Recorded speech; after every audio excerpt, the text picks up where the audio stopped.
Hello, I'm glad you're here. Let's take a quiet moment together before we begin to settle into the rhythm of the story.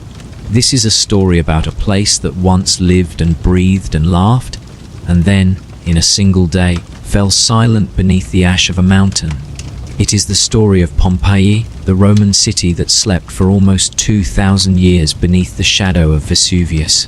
Let's drift back in time, slowly, and let the world around us fade until we are standing under a warm Italian sun, listening to the hum of life as it once was. Pompeii was not always a famous name whispered with awe and sadness. In the beginning, it was only a modest town near the Bay of Naples, settled long before the Romans came, perhaps around the 6th or 7th century before the Common Era. Its first inhabitants were Oscans, a people who lived among the fertile hills of Campania. They built their homes of stone and wood, planted vines, and watched the smoke curl from the mountain that loomed above them. To them, Vesuvius was simply a feature of the landscape, its slopes green and generous, covered in vineyards and olive groves. There was no reason to fear it. The mountain slept, and they lived their lives beneath its calm shadow. When the Greeks began to explore and settle the coast, they brought new ideas, trade, and art. Later came the Etruscans, and then, inevitably, the Romans. Pompeii changed hands and languages more than once, absorbing customs and people like a sponge soaking up the world around it. By the 1st century before Christ, it had become a thriving Roman town. Its streets were paved with large stones worn smooth by the passage of carts and feet. Its houses were decorated with bright frescoes and open courtyards, and fountains gurgled in the sunlight. Life in Pompeii was lively and colorful, a mixture of wealth and simplicity. Merchants shouted prices in the marketplace, children chased one another between the columns, and the scent of bread and wine filled the air. The mountain, Vesuvius, was part of their lives too. Its soil made their crops abundant, its slopes ideal for vines. Farmers believed the mountain blessed their harvests. Even the occasional tremor did not disturb them much. The ground sometimes shuddered, but it always grew still again, and life went on.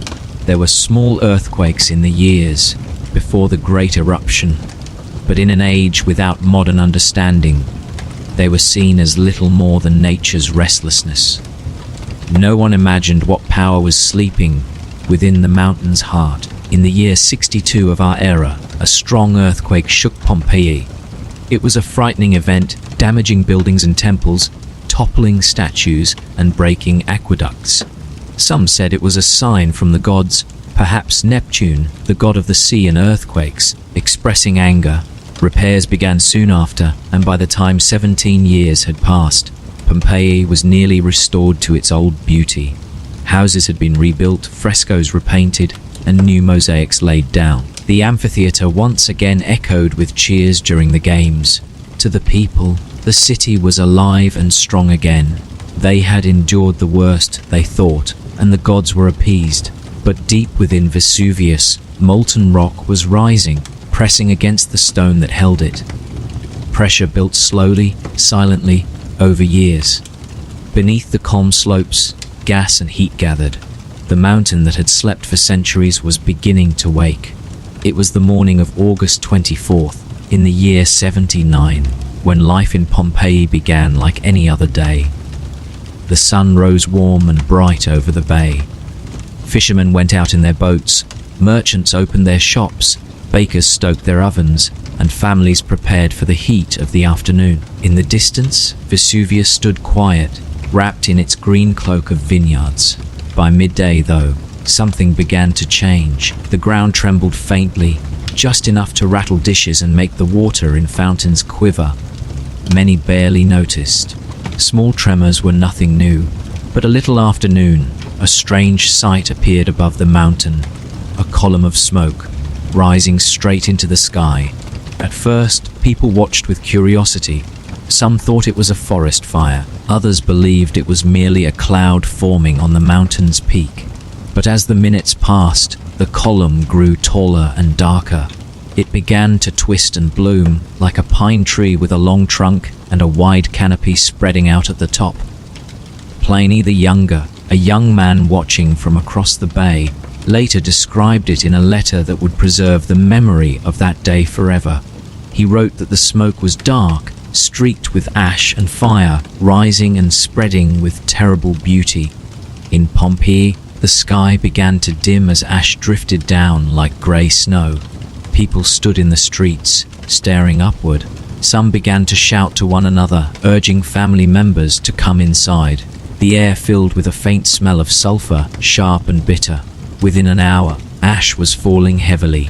It coated rooftops, streets, and skin. The day grew darker. Lamps were lit indoors, though it was not yet evening. The mountain thundered, sending tremors through the ground. Some people began to leave the city, covering their mouths with cloth, carrying what they could. Others stayed, believing it would soon pass. After all, the mountain had rumbled before and always fallen silent again. By afternoon, the eruption intensified. Stones and fragments of pumice began to rain down. They were light but deadly when falling from great heights. Roofs began to crack under the weight of ash and debris. Those who tried to flee found the streets slippery and uneven, the air thick with choking dust. Many took shelter indoors, hoping their walls would protect them. In the chaos, some prayed to the gods, others gathered their valuables, and a few wrote hurried messages on the walls. The sounds of panic mixed with the roar of the mountain. Somewhere beyond the smoke, lightning flashed inside the ash cloud, white veins of light illuminating the darkness. Night came early, though the sun had not yet set. The sky turned black, and the air glowed with the faint red of falling embers. People groped through the darkness, their eyes stinging, coughing as the ash filled their lungs. Dogs howled. The city that had once been full of laughter and music was now a place of shadows and dust. In the early hours of the next morning, a new and deadlier phase began. The column of ash and gas that had risen miles into the sky could no longer hold itself aloft. It collapsed, sending a torrent of hot gas, ash, and rock racing down the slopes of Vesuvius. A pyroclastic surge, moving faster than a man could run.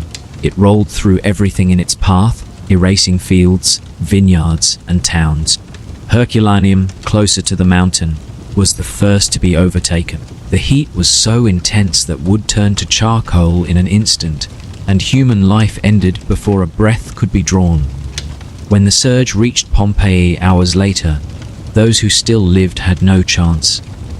The heat and ash swallowed the city completely, sealing it under layers of pumice and rock. The streets fell silent, the lamps went out, the mountain exhaled, and then it was done. For nearly 2 days, Vesuvius continued to rumble, spitting ash and gas into the air. When it finally grew quiet again, Pompeii was gone. Not destroyed in the way cities usually are, but entombed, preserved in a strange stillness. Underneath the grey crust, the shapes of houses, tables, and even people remained, trapped in the moment of their last breath. The world moved on, and the memory of Pompeii faded. Centuries passed. New towns rose nearby, and Vesuvius slept again, its slopes green once more. The Roman Empire itself would fall, and still the city lay hidden beneath the earth, forgotten by time. It would not be until the 18th century that the buried city began to re-emerge, one discovery at a time. Workers digging a water channel struck marble fragments and walls. At first, they thought it was just another ruin.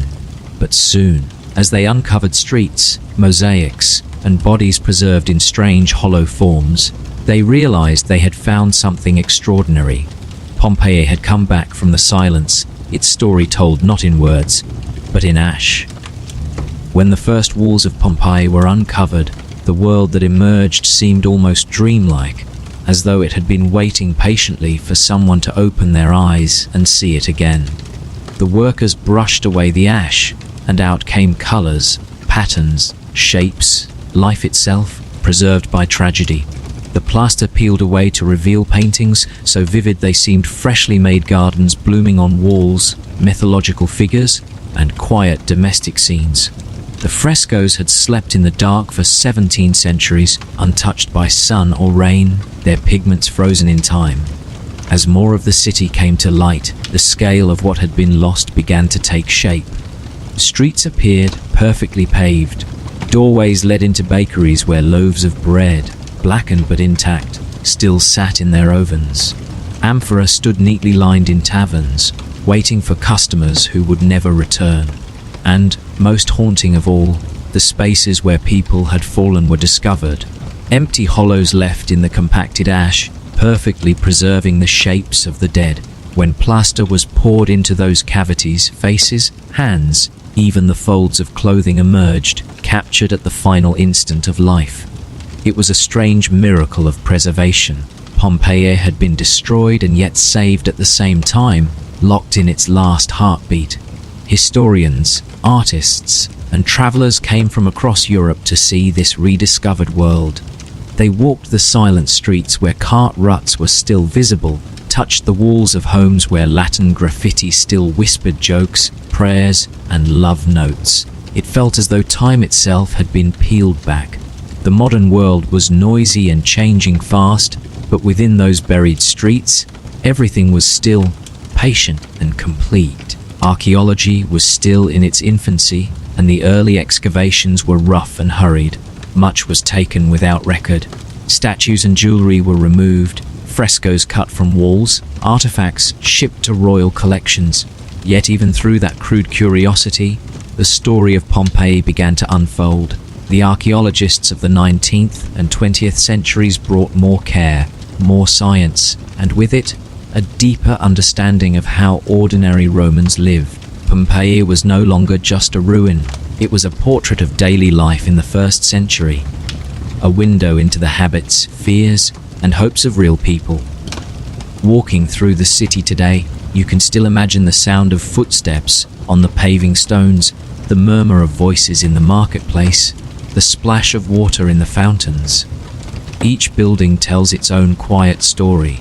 There is the bakery with its stone mills, the Follonica where clothes were cleaned with ammonia from urane, the brothel with its faded murals, the grand villas with their open courtyards and gardens.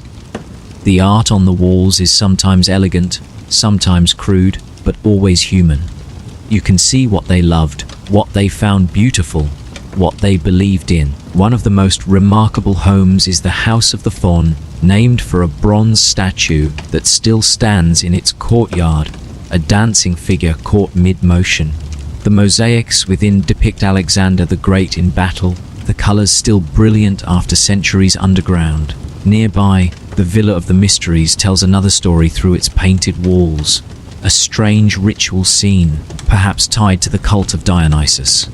The women on those walls have gazes so alive, so haunting, that many visitors whisper without realizing it, as though afraid to disturb their endless vigil. But even among the grandeur, Pompeii's charm lies in the ordinary.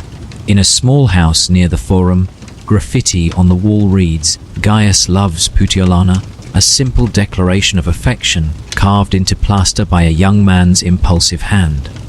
On another wall, someone scrawled a political slogan urging votes for a local candidate. There are jokes, insults, fragments of poems. In their words, scratched quickly and carelessly, the people of Pompeii speak across the gulf of time, reminding us that they were as alive, as flawed, and as human as we are. The rediscovery of Pompeii changed not only archaeology, but also imagination. Writers and artists found themselves drawn to the image of the lost city, frozen at the edge of catastrophe. To some, it was a symbol of human fragility, to others of endurance. The Romantic poets wandered among the ruins and wrote of the silence, the ash, and the ghosts that seemed to linger there. For scientists, the site became a treasure of data, an entire Roman town preserved like a laboratory specimen. They studied its diets from charred food remains, its architecture, its plumbing, even the contents of amphora that once held wine and olive oil. In the 20th century, new techniques began to peel away more of Pompeii's secrets. Excavations grew more careful, using fine brushes and tools rather than picks and shovels. Artifacts were documented in place, casts made of not only people but also furniture, doors, and roots of plants. The story of the eruption was reconstructed layer by layer, from the first fall of pumice to the final surge of ash. Scientists found that the heat of the pyroclastic flow had been so intense that it carbonized wood instantly and stopped hearts in the same moment. It was not a slow suffocation, but a sudden, all-consuming silence. Even so, that silence was not without meaning. The city that died so suddenly had, through its death, survived in a way that no living city could. Its destruction had sealed it away from time's decay, and because of that, when it was found again, it spoke for a whole world, the world of ordinary Romans, not emperors and generals, but bakers, artisans, and children. Pompeii's people had lived beneath the volcano for generations, trusting the earth beneath them. The fertile soil that nourished their crops had come from the same power that would one day erase them. In that paradox lies something deeply human. We build our lives on what we do not fully understand. The people of Pompeii loved their homes, their markets, their music. They feared the wrath of the gods but never suspected the mountain itself. Even the poet Statius once wrote of the vineyards on Vesuvius' slopes, praising the wine it produced. The volcano was not a threat, but a giver of life. Today, when you walk among the ruins, you can feel that duality everywhere. The city is open to the sky again, the walls standing in fragments, the outlines of streets leading to what were once temples and homes. Tourists move quietly, voices hushed by the weight of the past.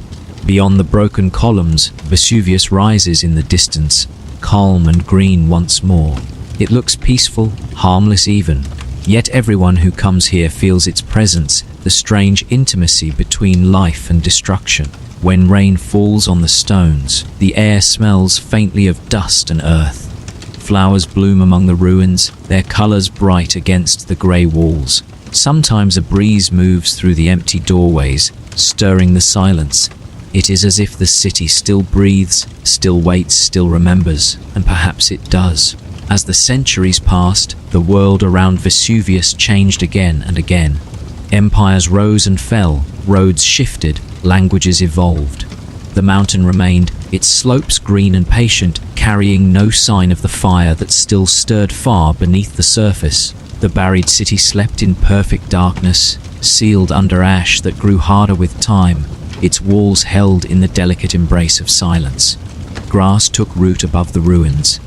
Vineyards spread again, just as they had before, their roots reaching down unknowingly through the layers of history to touch the stones of vanished homes.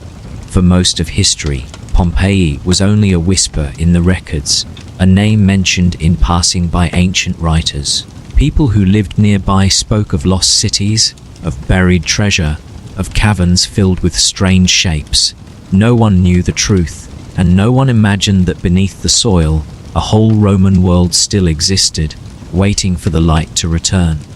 It wasn't until the 18th century, when men digging a water channel for the King of Naples broke through the hardened ash, that the first signs of Pompeii stirred again.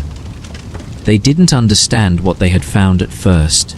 The workers uncovered fragments of marble, bits of painted wall, and pieces of statues. The colors were too fresh, too alive to belong to something so old. They thought perhaps it was a lost villa, one of the grand estates that had once dotted the countryside, but as they dug deeper, streets appeared, real streets, paved and lined with the ghosts of doorways. News spread quickly, and soon the royal engineers began formal excavations. They were crude by modern standards, driven more by curiosity and treasure, seeking than by science, but even their rough work revealed a world untouched by time. When the frescoes first saw daylight again, people stood in awe. The reds and yellows were as bright as they had been on the day before the eruption. A banquet scene, a garden, a myth, all perfectly clear, as though the paint had been set only yesterday.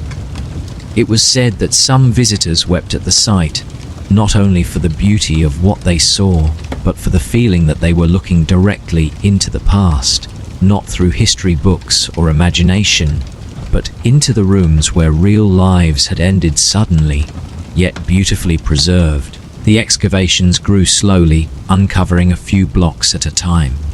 With every discovery came new wonder: bronze lamps shaped like animals, glass cups still gleaming faintly, bread loaves with the baker's stamp, coins scattered on tables as if dropped only moments ago. Even jewelry, still clasped around the wrists of those who had fallen, was found intact. It seemed impossible that all of it had survived, locked away for nearly 17 centuries.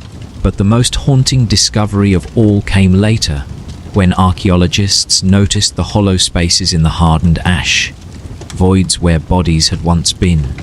When the bodies had decayed, the ash had held their shape. A man named Giuseppe Fiorelli had the idea to pour plaster into those hollows. When the casts were uncovered, the forms of people appeared: men, women, children, caught in their final moments. You could see the folds of their clothing, the expressions on their faces, the way their hands reached for one another. Some were crouched, some lying down, others curled as if asleep. They were not statues, they were real human beings, frozen in time. Visitors who came to see them were struck into silence. There was no need for words. The city of the dead spoke for itself, more eloquently than any historian could. Pompeii was no longer an abstract tragedy. It was personal. It was as if the past had been folded into the present, the line between then and now erased by a layer of ash. Through the 19th century, Pompeii became a destination for scholars, artists, and poets. They wandered among the broken walls and painted rooms, sketching, writing, dreaming. Some spoke of ghosts. Others found comfort in the stillness, saying the city was not dead but sleeping, kept whole by the very disaster that had destroyed it. The Romantic poets found poetry in its ruins. Shelley wrote of the mountain and its slumbering fire. Others described the way the evening light lingered on the cracked columns and ivy-covered stones. As time went on, excavations became more methodical. Archaeologists began to understand that every room, every wall, every object told a story. They recorded the smallest details: a child's toy, a cup left on a windowsill, the footprint of a dog in hardened ash. Each fragment was a clue, each discovery a whisper of life returning. Slowly, a clearer picture formed of how Pompeii had lived before that final day. The streets were narrow, paved with large, uneven stones. Ruts from wagon wheels still marked the paths. On either side stood tall houses with upper floors that shaded the sidewalks. Public fountains stood at intersections, their spouts shaped like lions or masks. In the forum, temples opened to the sun, their steps worn smooth by countless feet. The amphitheater could hold 20,000 people, and you could almost hear the echoes of cheers carried on the wind. There were baths, markets, workshops, and gardens, a city complete in every sense. In some homes, the walls were covered with frescoes so fine that they seemed to breathe. There were scenes of daily life: musicians, dancers, lovers reclining on couches. There were also mythological scenes, vivid and dreamlike, painted with astonishing skill. The Romans loved to surround themselves with beauty, to bring the gods and stories of the world into their homes. Even the humblest houses had color, pattern, and grace. The people of Pompeii were not rich by Roman standards, but they lived well. The fertile soil gave them abundant harvests. The bay brought trade and travelers.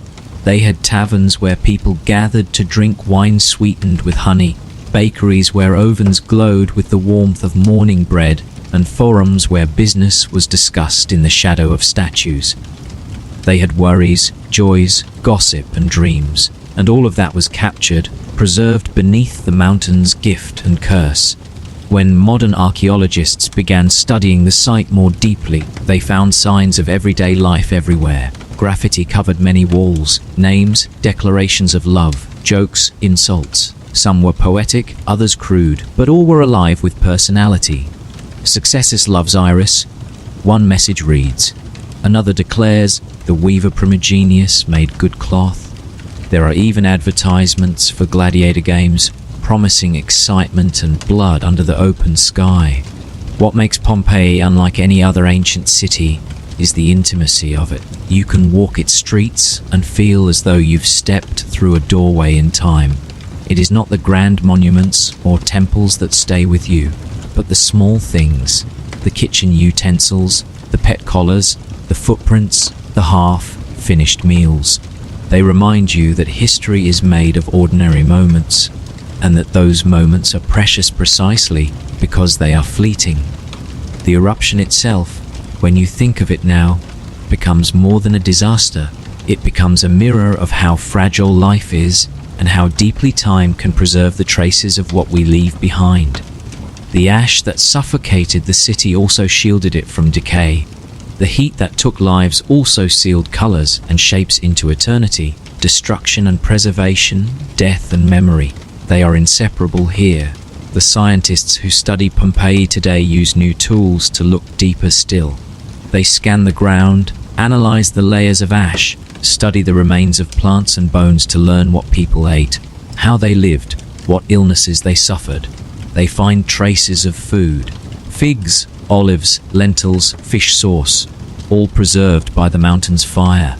They even find the remains of wine, still sealed in its amphorae. The story of Pompeii continues to unfold, not just as an ancient tragedy, but as a living record of human life. If you stand there now, near one of the open streets where sunlight falls gently on the stones, and you close your eyes, you can almost hear it. The quiet murmur of voices, the splash of water from a fountain, the rustle of wind moving through open courtyards. You can imagine the baker's boy running to deliver bread, the hum of conversation in a tavern, the slow rhythm of daily life. The silence of the ruins is not empty. It is full of echoes, of memories that refuse to fade. And above it all, Vesuvius watches, still and green, its peak hazy in the distance. The mountain seems asleep again, but those who know its story understand the illusion. They know it breathes beneath its calm face. It has erupted many times since that day, never with such complete devastation, but always with a reminder that it is alive, that the earth remembers. Pompeii remains both a wound and a gift. It reminds us how fragile beauty is, how quickly the familiar can become lost, and how time, though it erases, also preserves in unexpected ways. The people of Pompeii are gone, but their laughter, their artistry, their ordinary human presence lingers in the air of their city. They do not speak, but they are not silent. The stones and colors speak for them. The mountain that destroyed them also kept their story safe, like a secret whispered too softly to fade. When the first careful maps of Pompeii were drawn, archaeologists noticed how complete the city really was. It wasn't a ruin scattered by time, but a full Roman town paused in the middle of an ordinary day. Streets ran straight and narrow, some leading to the sea, others curling toward the gates that opened to the countryside. Shops stood open to the road, their counters made of stone, with deep round holes where jars of wine or lentils once sat. In the morning light, you could imagine the shopkeepers standing there, calling out to passers-by, the smell of bread and oil drifting through the air. In the homes, rooms were built around open courtyards, the atriums where families gathered. Water fell gently into small pools that reflected the sky. The walls were painted with gardens, with birds, with scenes from myths. Many of the paintings show landscapes, quiet groves, villas beside calm water, maybe because even in the bustle of the city, people longed for peace. When rain comes now, and drops fall through the empty roofs into those pools again, it feels as though the rhythm of life has not completely stopped. In the years after its rediscovery, Pompeii became one of the most studied places in the world. Artists came to copy its frescoes. Architects studied its streets to understand Roman design. Every inch of the city offered a lesson. The plumbing and aqueducts showed how carefully the Romans planned their water supply. The arrangement of homes revealed social patterns. The rich near the center, the poor at the edges. In the amphitheater, carvings and graffiti gave clues about the crowds that once filled the stands. You can still see where someone carved, Celadus the Thracian makes the girls sigh, a boast from a gladiator who probably enjoyed his fame as much as any modern celebrity. But what makes Pompeii so moving isn't the grandeur, it's the small human details. A table set with dishes as if a meal were about to begin. A bronze pot fallen on its side, its lid half open. The shape of a dog, curled by a doorway, caught in that final instant. These details have a quiet power. They make us pause. We see ourselves reflected there, in their routines, their imperfections, their efforts to make beauty out of ordinary things. As excavations deepened, more questions arose. Scientists began studying the layers of ash to understand how the eruption unfolded hour by hour. They found that the first pumice fall lasted for many hours, covering the city in a grey blanket more than 2 meters thick. The heavier stones came later, breaking roofs, forcing people into the streets. Then, when the column of ash collapsed, the surges came. Waves of searing gas and fine particles that raced downhill faster than any person could run. It was over in moments. Those who had tried to hide indoors were trapped, the heat sealing their houses like tombs. What happened after the eruption was quieter, but no less powerful. The ash hardened. Rain fell, sealing it further.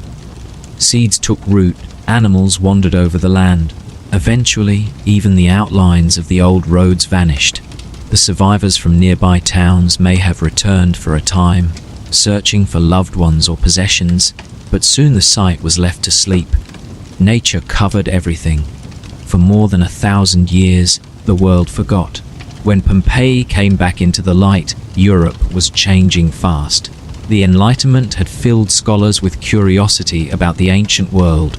Pompeii arrived like a message from that world, perfectly preserved. It taught people not only about Rome but about themselves, about how short life can be, how art endures longer than flesh, how beauty can be hidden in tragedy. Painters began to fill their canvases with scenes inspired by the ruins. Writers described the city in their stories. Tourists from faraway countries began to travel to see it with their own eyes. Many said it felt like standing inside time itself.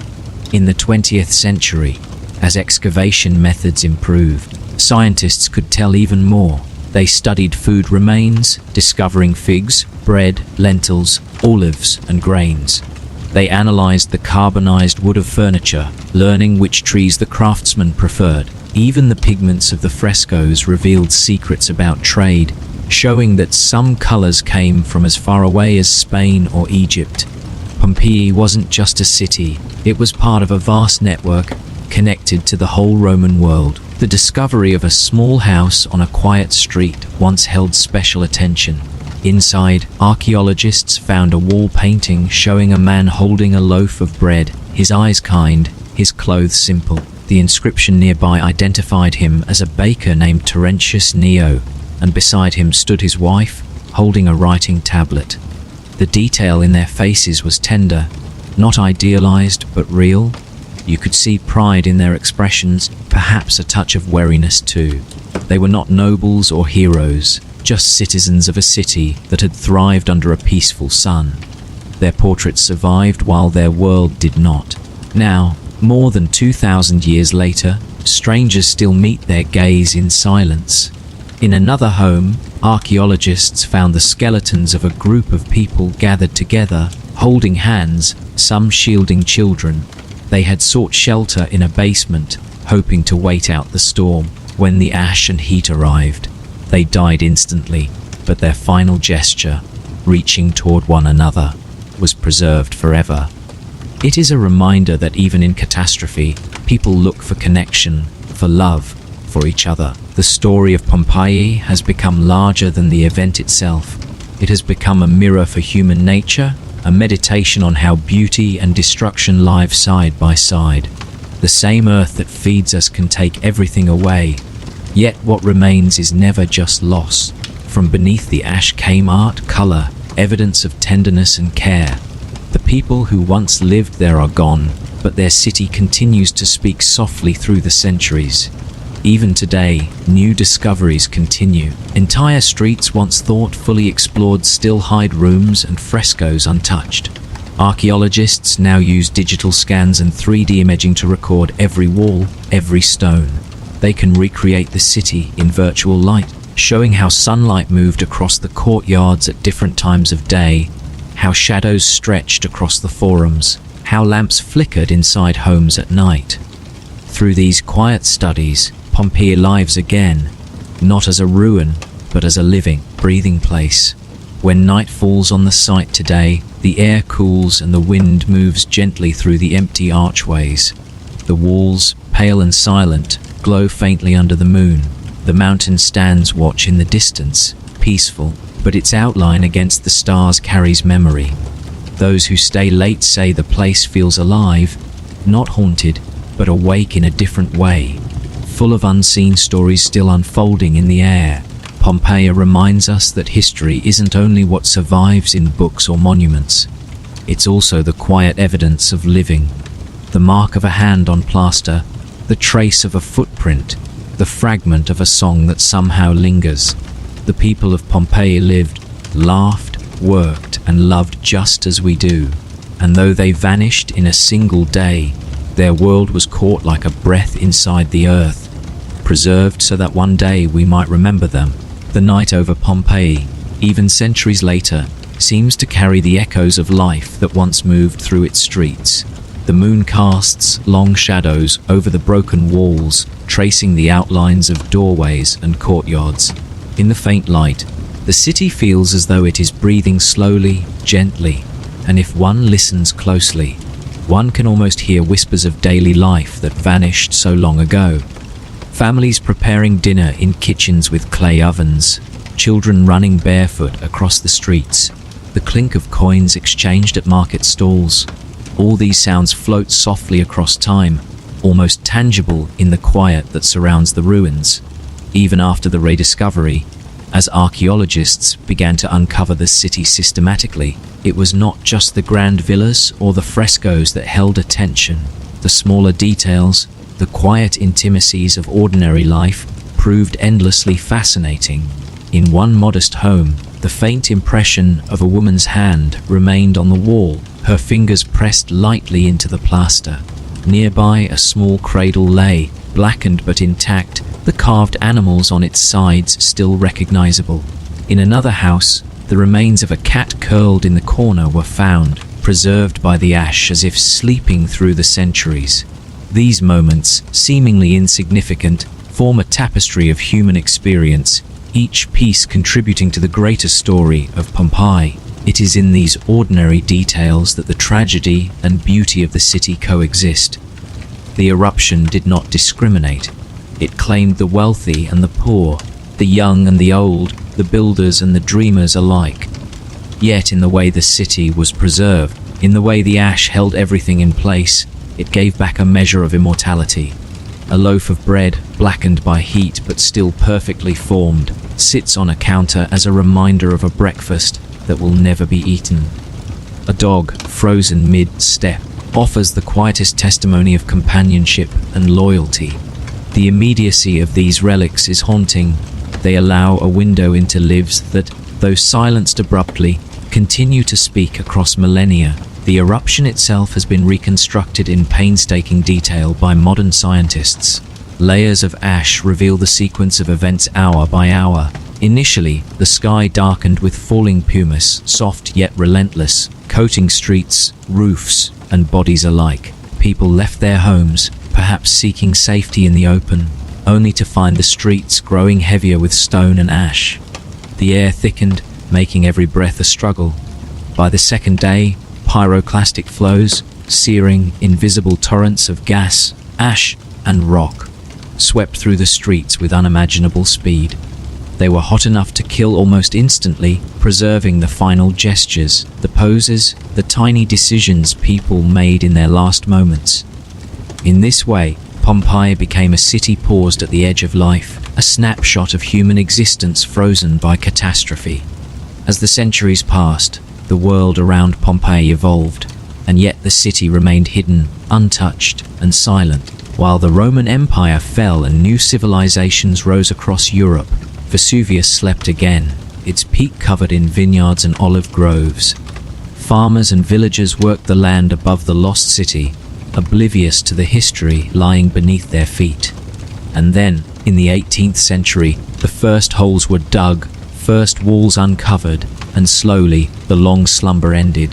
The rediscovery brought with it wonder and astonishment.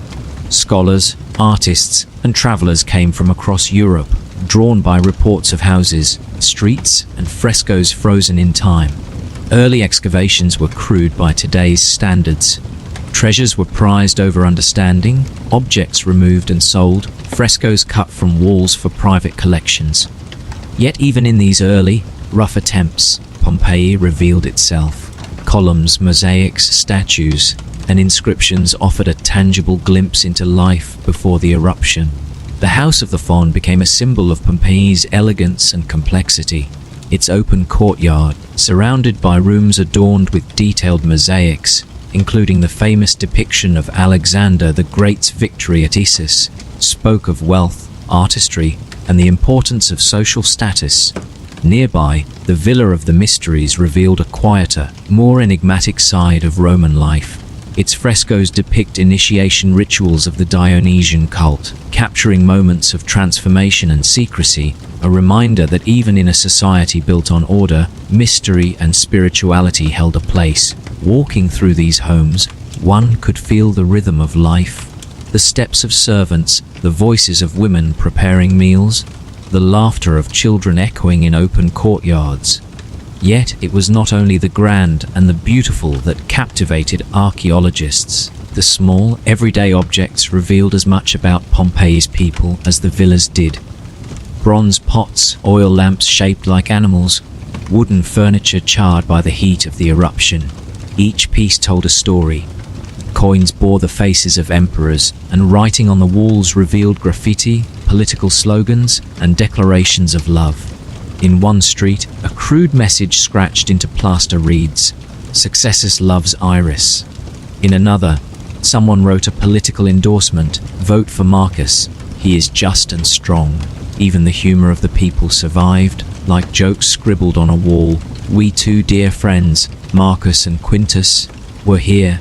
These fragments remind us that Pompeii was not just a city of historical significance, but a home for real people with ordinary, human concerns. One of the most remarkable discoveries came in the form of plaster casts of human bodies. Giuseppe Fiorelli, in the 19th century, developed a technique to pour liquid plaster into the voids left by decomposed bodies in the hardened ash. The result was hauntingly lifelike figures, capturing the final moments of men, women, and children. Some were curled on the ground, some shielding loved ones, some frozen mid-step. Even the smallest gestures, a hand reaching, a head turned, the angle of a foot, spoke of the instinctive human responses to catastrophe. These casts transformed Pompeii from a collection of ruins into a city of people who once lived, breathed, and loved within its walls. Through careful study, modern archaeologists have been able to reconstruct the rhythms of Pompeii's daily life. Bakers prepared bread early in the morning, using large ovens that still survive in their original form. Artisans crafted jewelry and pottery, working in the workshops that line the streets. Children played in the courtyards, their laughter and cries imagined from the faint traces they left behind. Public baths were centers of social life, where men and women met, relaxed, and discussed the events of their day. The forum served as the heartbeat of the city, hosting markets, political discussions, and religious ceremonies. It was a city alive in every sense, full of the mundane and the extraordinary alike. Even the eruption itself offers lessons about human behavior and the unpredictability of nature. Many people fled immediately, attempting to escape down the roads that led away from the mountain. Others sought refuge indoors, hoping that walls would protect them. Some huddled in the courtyards or cellars, clutching children and possessions. The ash, pumice, and pyroclastic flows claimed all these lives, yet preserved them in a way that time itself rarely allows. It is a stark reminder that life is fragile, yet the traces of it can endure far beyond expectation. Pompeii has continued to inspire artists, writers, and thinkers over the centuries. The Romantic poets wrote of its silent streets and the melancholy beauty of its preserved forms. Painters sought to capture the vivid colors of frescoes and mosaics, the geometry of streets, and the stillness of abandoned houses. Scholars debated what the eruption had looked like, how it had unfolded, and what it revealed about Roman society. Even today, every new excavation or discovery adds to the understanding of a city that never truly dies, only sleeps beneath the gaze of Vesuvius. The mountain itself remains a silent, vigilant presence. Its slopes are now dotted with towns, vineyards, and paths walked by tourists, yet the memory of its fury is never far. Scientists continue to study its patterns, the composition of its magma, the activity of its caldera. Though it has erupted many times since the destruction of Pompeii, nothing has matched the sudden, comprehensive force of that day. Vesuvius stands as both protector and destroyer, a reminder that the same earth that nourishes can also claim life without warning. Walking through Pompeii today, one cannot help but feel a mixture of awe and melancholy. The stones, the walls, the frescoes, the mosaics, they speak softly of people who lived fully, loved deeply, and faced the unpredictability of their world with courage. The echoes of their laughter, their conversations, and even their fears seem to linger in the air as if the city itself remembers. Each corner, each doorway, each street carries a story waiting to be felt, to be imagined, to be heard again. The streets of Pompeii, when they were first fully explored, revealed the quiet, deliberate patterns of life that had once flowed through them. Early in the morning, before the sun had fully risen over the Bay of Naples, the city would begin to stir. The bakers were the first awake, lighting fires in their clay ovens, their hands working dough while the aroma of bread filled the narrow corridors. The sound of grinding wheat, the pat of dough being shaped, and the occasional laugh or call of the baker's apprentice would carry faintly to the houses above. In the small courtyards, women prepared for the day, fetching water from fountains, tending small gardens where herbs and vegetables were grown, and arranging utensils and cooking vessels for the day's meals. Children ran barefoot over the paving stones, their shadows stretching long in the morning light, their laughter mingling with the distant sounds of the sea. In the marketplace, merchants laid out their wares with care, arranging jars of olive oil, amphorae of wine, dried fish, fruits, and vegetables in neat rows. Shouts and greetings passed between neighbors, traders, and travelers. It was a place of movement, commerce, and gentle chaos, alive in the way only a city can be before the day becomes fully heated. Birds circled above, occasionally swooping to land on rooftops, adding their faint calls to the symphony of life. The Forum, as always, was the hub. Temples stood in quiet majesty, their stone walls echoing with the soft footfalls of priests and visitors alike. Civic announcements might be read aloud, political debates whispered among citizens, and the rhythm of social life continued uninterrupted. Among the homes, there were stories both grand and intimate. In the house of the Faun, the owner would move carefully along the polished floors, examining the newly laid mosaics, perhaps proud of the depiction of Alexander the Great, a symbol of status and education. Servants bustled quietly in the corners, carrying water, preparing meals, and tending to children or animals. In a smaller house down a side street, a woman named Claudia might have arranged her lamps for the day, her movements measured and patient, attending to the needs of her family with the quiet efficiency of experience. A man, perhaps named Lucius, would check on the repairs to the roof, replacing tiles loosened in the last tremor that had shaken the city years before, muttering softly to himself about the stubbornness of weather and the importance of careful work. The eruption of Vesuvius in 79 would come suddenly, but before it, the city was alive with rhythms that felt eternal. People walked to the bakeries, merchants haggled gently over the price of goods, children played games with coins or small toys, Pets padded through the courtyards. Conversations happened in fragments. Laughter, questions, complaints, advice. The wind might have carried the scent of bread, of wine, of olive oil, of freshly tilled soil from the fields beyond the city walls. At the port, fishermen unloaded their catches, carrying the gleaming fish and shellfish along the stone quays, while gulls hovered overhead, calling out in high, plaintive cries. Even the political life of Pompeii was ordinary yet rich with human nuance. Graffiti on walls indicates both engagement and humor, as if the city itself had a voice in addition to its citizens.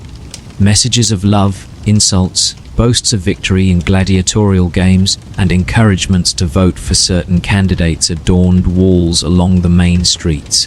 In a way, these markings are conversations frozen in time, casual remarks that reveal the personalities of the people who wrote them. A person passing might have read them and smiled, shrugged, or responded in kind, adding their own scratch to the plaster. This human thread, simple yet persistent, ties us directly to those who lived and worked, laughed and worried beneath the shadow of Vesuvius. Religion in Pompeii also wove a quiet presence through daily life. Temples to Jupiter, Apollo, Venus, and other deities stood along streets, not as monumental structures imposing awe, but as gentle spaces where citizens sought guidance, gave thanks, and reflected on their fortunes. Offerings of wine, oil, or flowers would be left on altars, small acts of devotion that connected people to forces greater than themselves. The eruption itself might have been read, even in the last hours, as a sign from the gods, an incomprehensible reminder of the power beyond human understanding. Some may have prayed desperately, clutching children and possessions, while others sought only to flee the encroaching storm of ash and stone. It is in imagining these moments that Pompeii truly lives again. We picture the mother calling to her children, the baker adjusting his oven, the merchant carrying a basket of grapes, the sculptor polishing a statue in the early light. Each gesture, each sound, each breath is part of a city alive with ordinary wonder. Even as the eruption began, there were decisions being made, small choices about escape, about whom to take, what to carry, where to hide. In those choices lie the stories that humanize tragedy. Some ran toward the hills, some to the port, others to basements and cellars, seeking the familiar safety of walls that could not protect them. When the ash finally fell, it was both sudden and relentless. First, the pumice rained down, soft enough to step on, yet quickly accumulating, covering streets, roofs, and people. It muffled sound, softened the edges of the world, and cast a grey veil over the city. Then, heavier stones and fragments began to fall, cracking roofs and smashing pottery, forcing those still inside to consider flight. The air thickened with sulfur and dust, making every breath a struggle. People covered their mouths with cloth, pressed children to their chests, shouted in confusion and fear. The rhythm of daily life fractured into chaos, yet still, gestures remained. Hands held tightly, eyes searching, steps measured even in panic. In the final moments, when the pyroclastic flows arrived, the city fell silent instantly. Houses were sealed, streets emptied, and life was frozen in its most intimate and human gestures. The ash preserved not only the forms of the dead, but the evidence of life itself.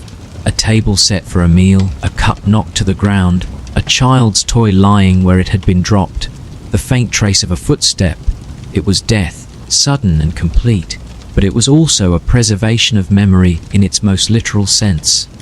Pompeii slept, and in that sleep, it held on to everything that had made it alive. Centuries later, when excavation revealed these layers, scholars and visitors alike were struck by the intimacy of the experience. The city was not abstract or distant. It was familiar. Its streets, homes, and artifacts reminded modern observers that those who lived there were not simply historical figures.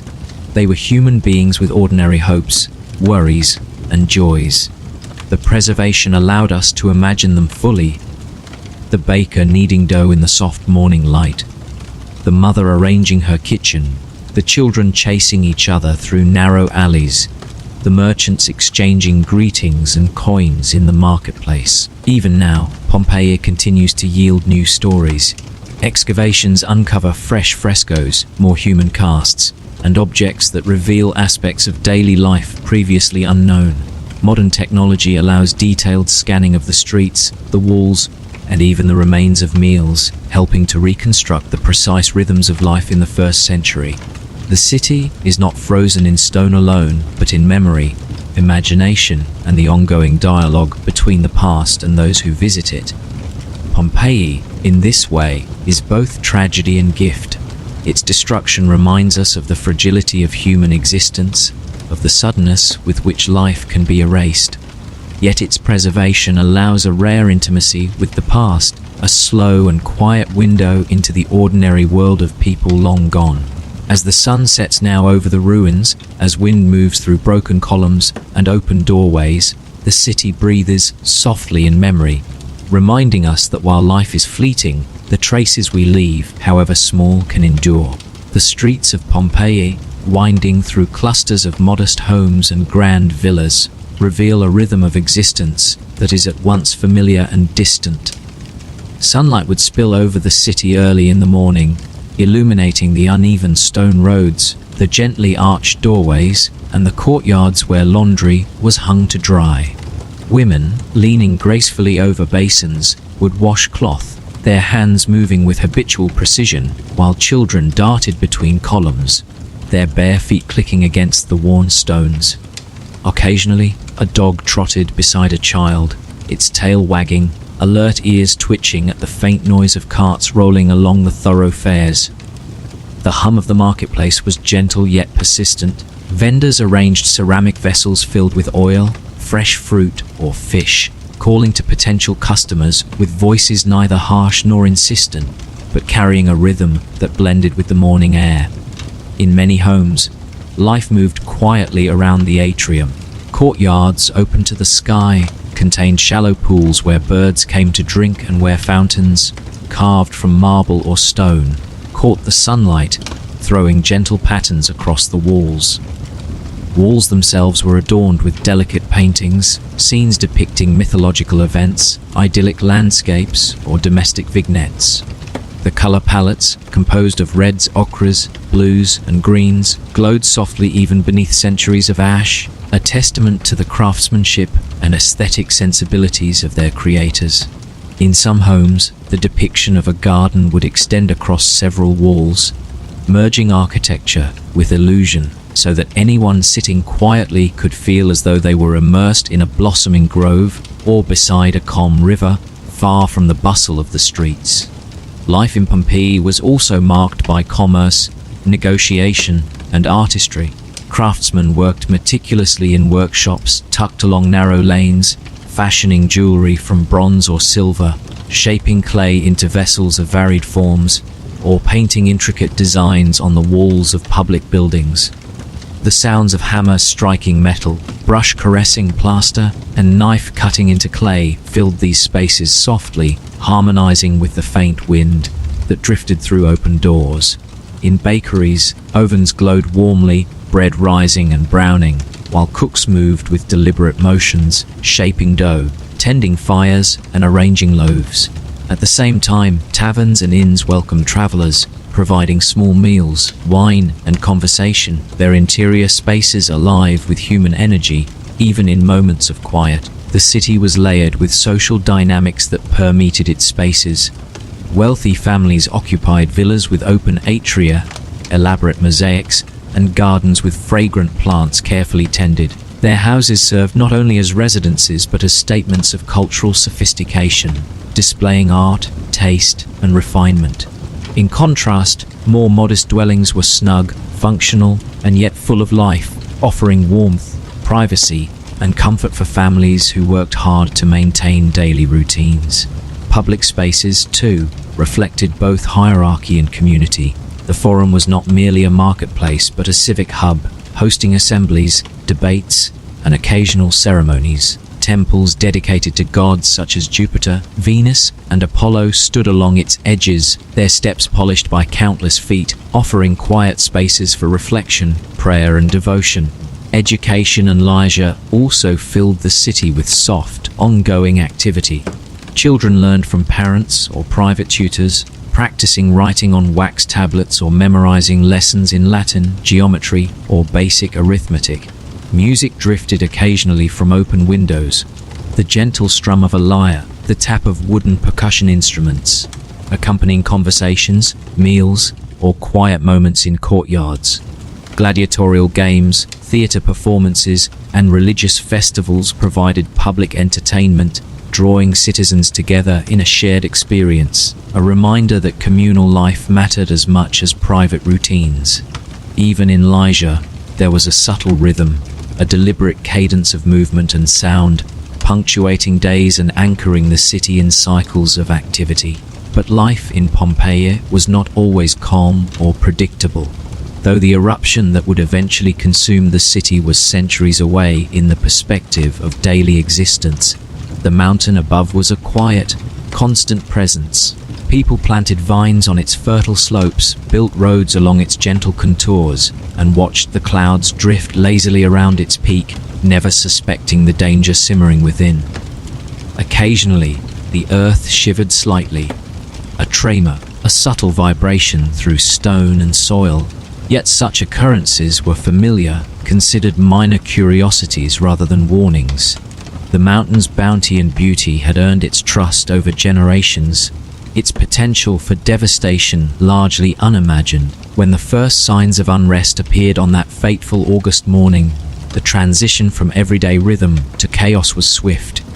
Initially, ash drifted downward lightly, coating streets and rooftops in a grey haze, muffling sounds, and casting the city in a subdued, almost ethereal light. Many residents paused, curious or concerned, perhaps discussing the unusual weather or wondering whether to continue their morning routines. By midday, however, the rain of pumice grew heavier, accumulating rapidly and forcing those in poorly constructed homes into the streets. Stone roofs began to crumble under the weight, sending fragments down onto the cobbled lanes, startling both humans and animals alike. In this unfolding tension, individual choices became pivotal. Some people fled immediately, seeking the relative safety of open areas, while others gathered loved ones and valuables, hoping to find refuge indoors. The pyroclastic flows that followed transformed the city in moments. Torrents of superheated gas and volcanic debris swept through streets, moving faster than anyone could escape. They enveloped buildings, collapsed walls, and instantly claimed the lives of those caught in their path. Yet in this extreme violence, an almost miraculous preservation occurred. The intense heat sealed shapes in place, leaving behind cavities in the hardened ash that centuries later would allow archaeologists to reconstruct human forms.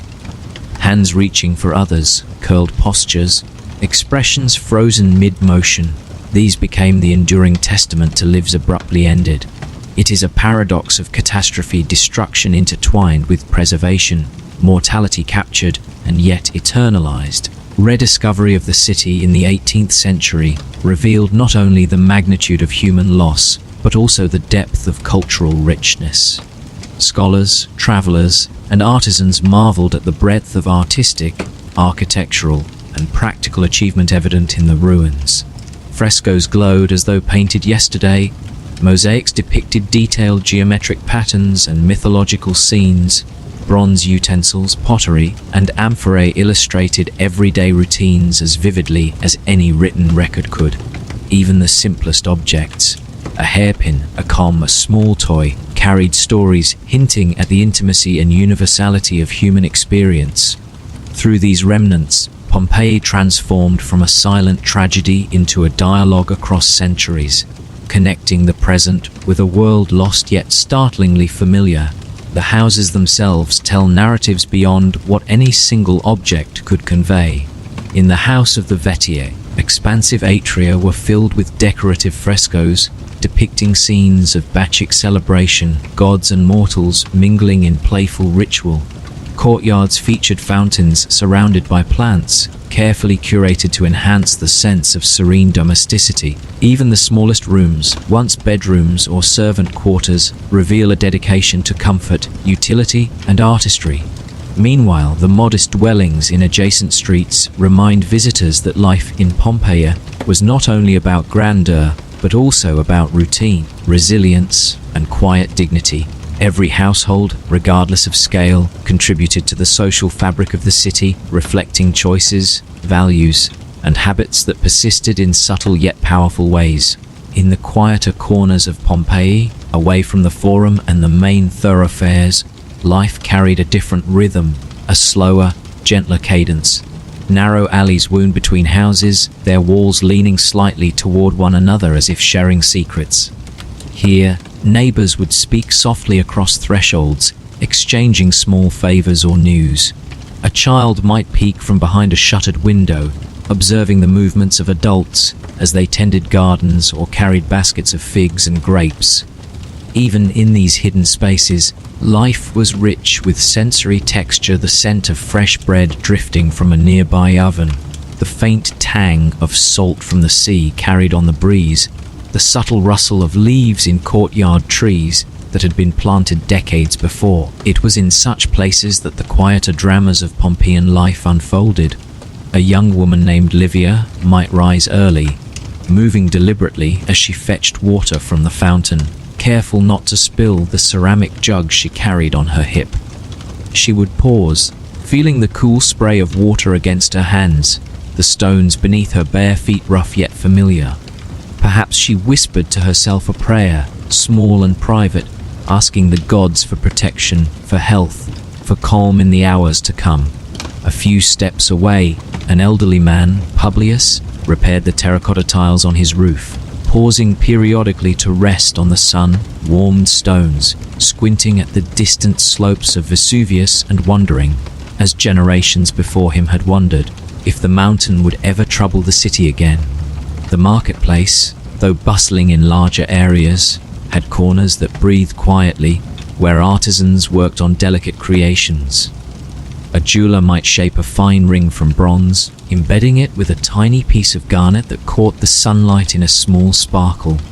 Nearby, a potter kneaded clay, shaping a vessel whose curves would hold olive oil or wine for a family gathering. Each gesture was precise, intimate, and infused with care, a rhythm of life that had been honed over generations and that defined the texture of the city. Even in moments of leisure, Pompeians sought small pleasures with quiet intent. Children would play games with pebbles, creating imaginary worlds in the dust of the streets, while women gathered to share stories and laughter, occasionally interrupted by the passing of a neighbor or the distant bray of a donkey carrying goods to the Forum. Music drifted through open windows, a soft accompaniment of lyre strings and gentle percussion blending seamlessly with the ambient hum of daily existence. Life was layered, textured, and, to those who lived it, ordinary. But to a visitor centuries later, it appears as extraordinary in its immediacy and authenticity. And then, almost imperceptibly at first, change began to arrive. A faint tremor shook the streets, subtle enough to be ignored by some, but noticed by those accustomed to the earth's occasional shiver. The ground hummed beneath bare feet, a window rattled softly, a dog growled in unease. Overhead, the clouds shifted, tinged with a strange grey dust, falling lightly at first like a quiet mist. People glanced upward, murmuring among themselves. A storm, one might have asked. Nothing serious, another replied, brushing dust from her shoulders. Life continued, attentive yet unaware, ordinary yet shadowed by an unrecognized portent. As the morning stretched into noon, the dust thickened, covering the streets and buildings in a growing grey blanket. Pumice stones began to patter against roofs, their weight accumulating silently, forcing some to flee their homes and others to seek shelter. In the smaller courtyards, families clutched children, wrapped them in cloths to protect from the falling debris, whispered prayers, and attempted to maintain composure. Even pets, sensing unease, pressed close to humans, curling in laps or following their movements as the environment slowly transformed from familiar to threatening. In the larger squares and public areas, the ordinary rhythm of commerce faltered. Merchants abandoned their stalls, leaving baskets of fruit and jars of oil behind. Voices rose in tension, a mixture of confusion, concern, and fear. Some tried to move toward the gates, hoping to escape the growing weight of ash, while others ran blindly down side streets, slipping on the cobblestones slickened by fine volcanic dust. The sun became dim, filtered through the dense cloud of falling pumice, casting everything in a surreal, grey twilight. Shadows lengthened unnaturally, buildings appearing both familiar and distorted, walls and columns transformed into spectral shapes by the thickening haze. Those who sought refuge indoors found only partial protection. Some huddled in kitchens or bedrooms, pressing their children and loved ones close. Others descended into cellars, hoping the stone would shield them. In these moments, gestures became small but profound. Hands grasped, eyes searched, breaths were held. A mother might press a child to her chest, murmuring words of comfort that would never be spoken again. A husband might cradle his wife's hand, whispering reassurances in a language shared only in intimacy. Even the faintest sounds, a cough, a whispered plea, the clink of a jar knocked to the floor, were magnified in the hushed, thickening air. The pyroclastic flows arrived suddenly, moving faster than any human could anticipate. A hot, invisible wall of gas and ash swept through streets and homes alike, overwhelming everything in its path. Yet in the midst of incomprehensible destruction, a strange and tragic permanence emerged. The shapes of humans, animals, and objects were sealed into the hardened ash, creating voids that centuries later would allow the forms to be reconstructed with startling accuracy.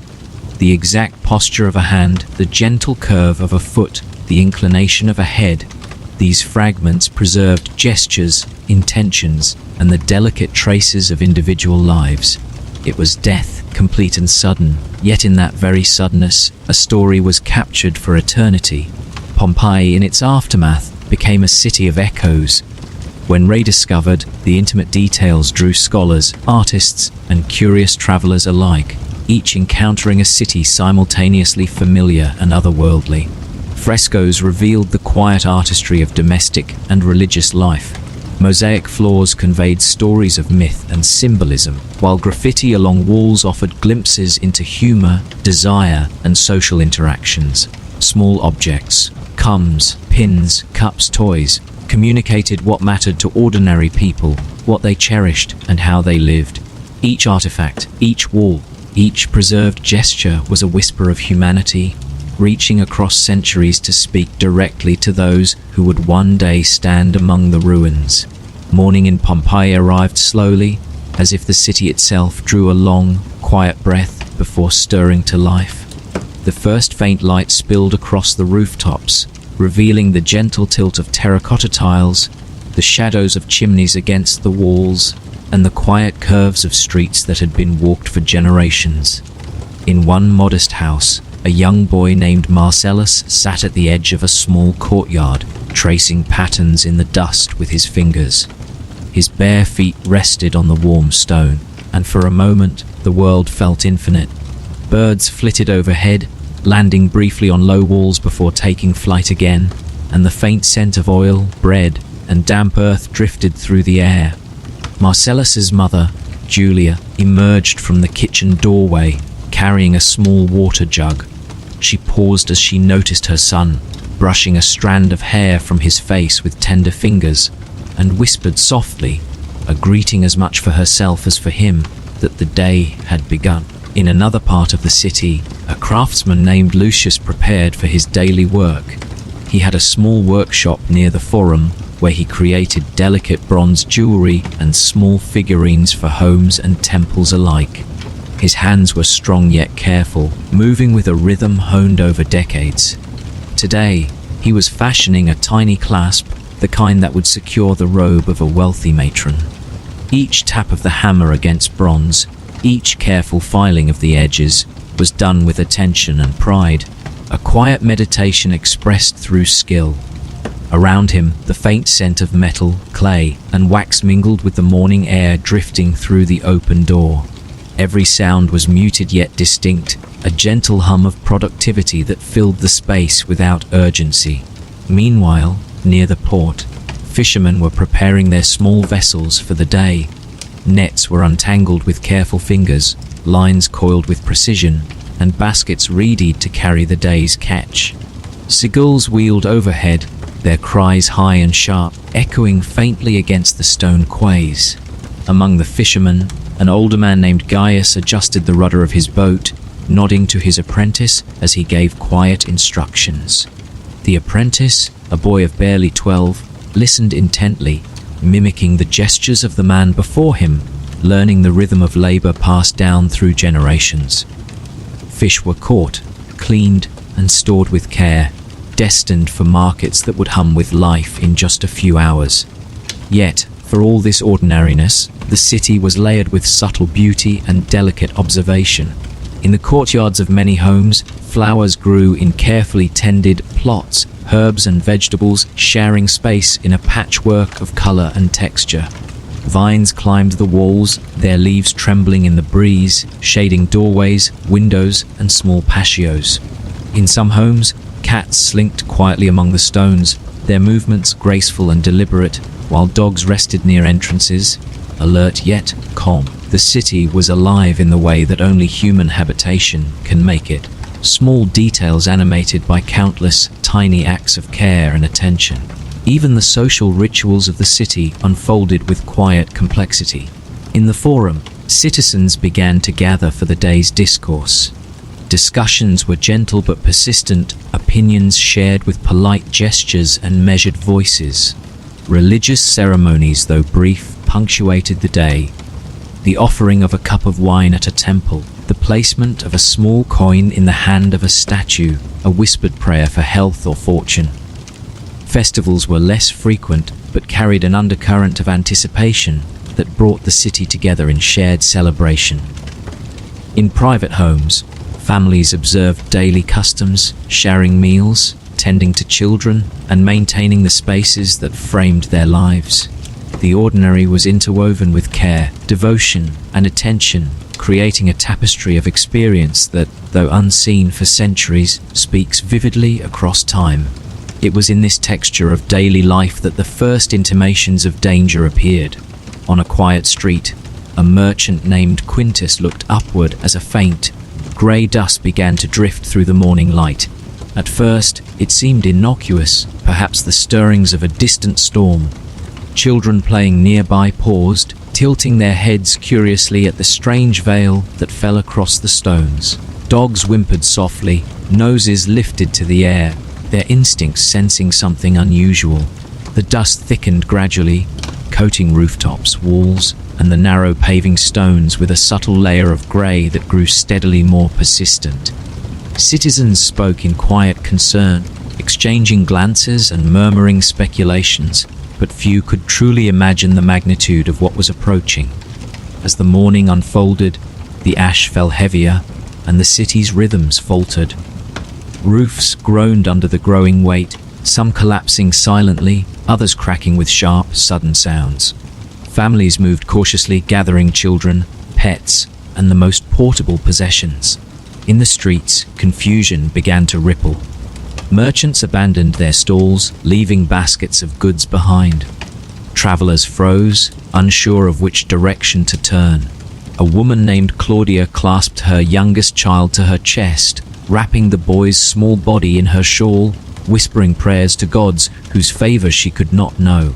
A father, Publius, held tightly to his wife's hand, urging her toward the forum in a desperate attempt to reach open space, their steps quick yet careful, their eyes alert to the collapsing rooftops and the falling stones around them. Then came the heavier fragments, crashing down with a sound that was almost musical in its intensity, a percussion of destruction against stone, wood, and tile. Windows shattered, doors splintered, vessels toppled from counters and shelves, shattering on the streets.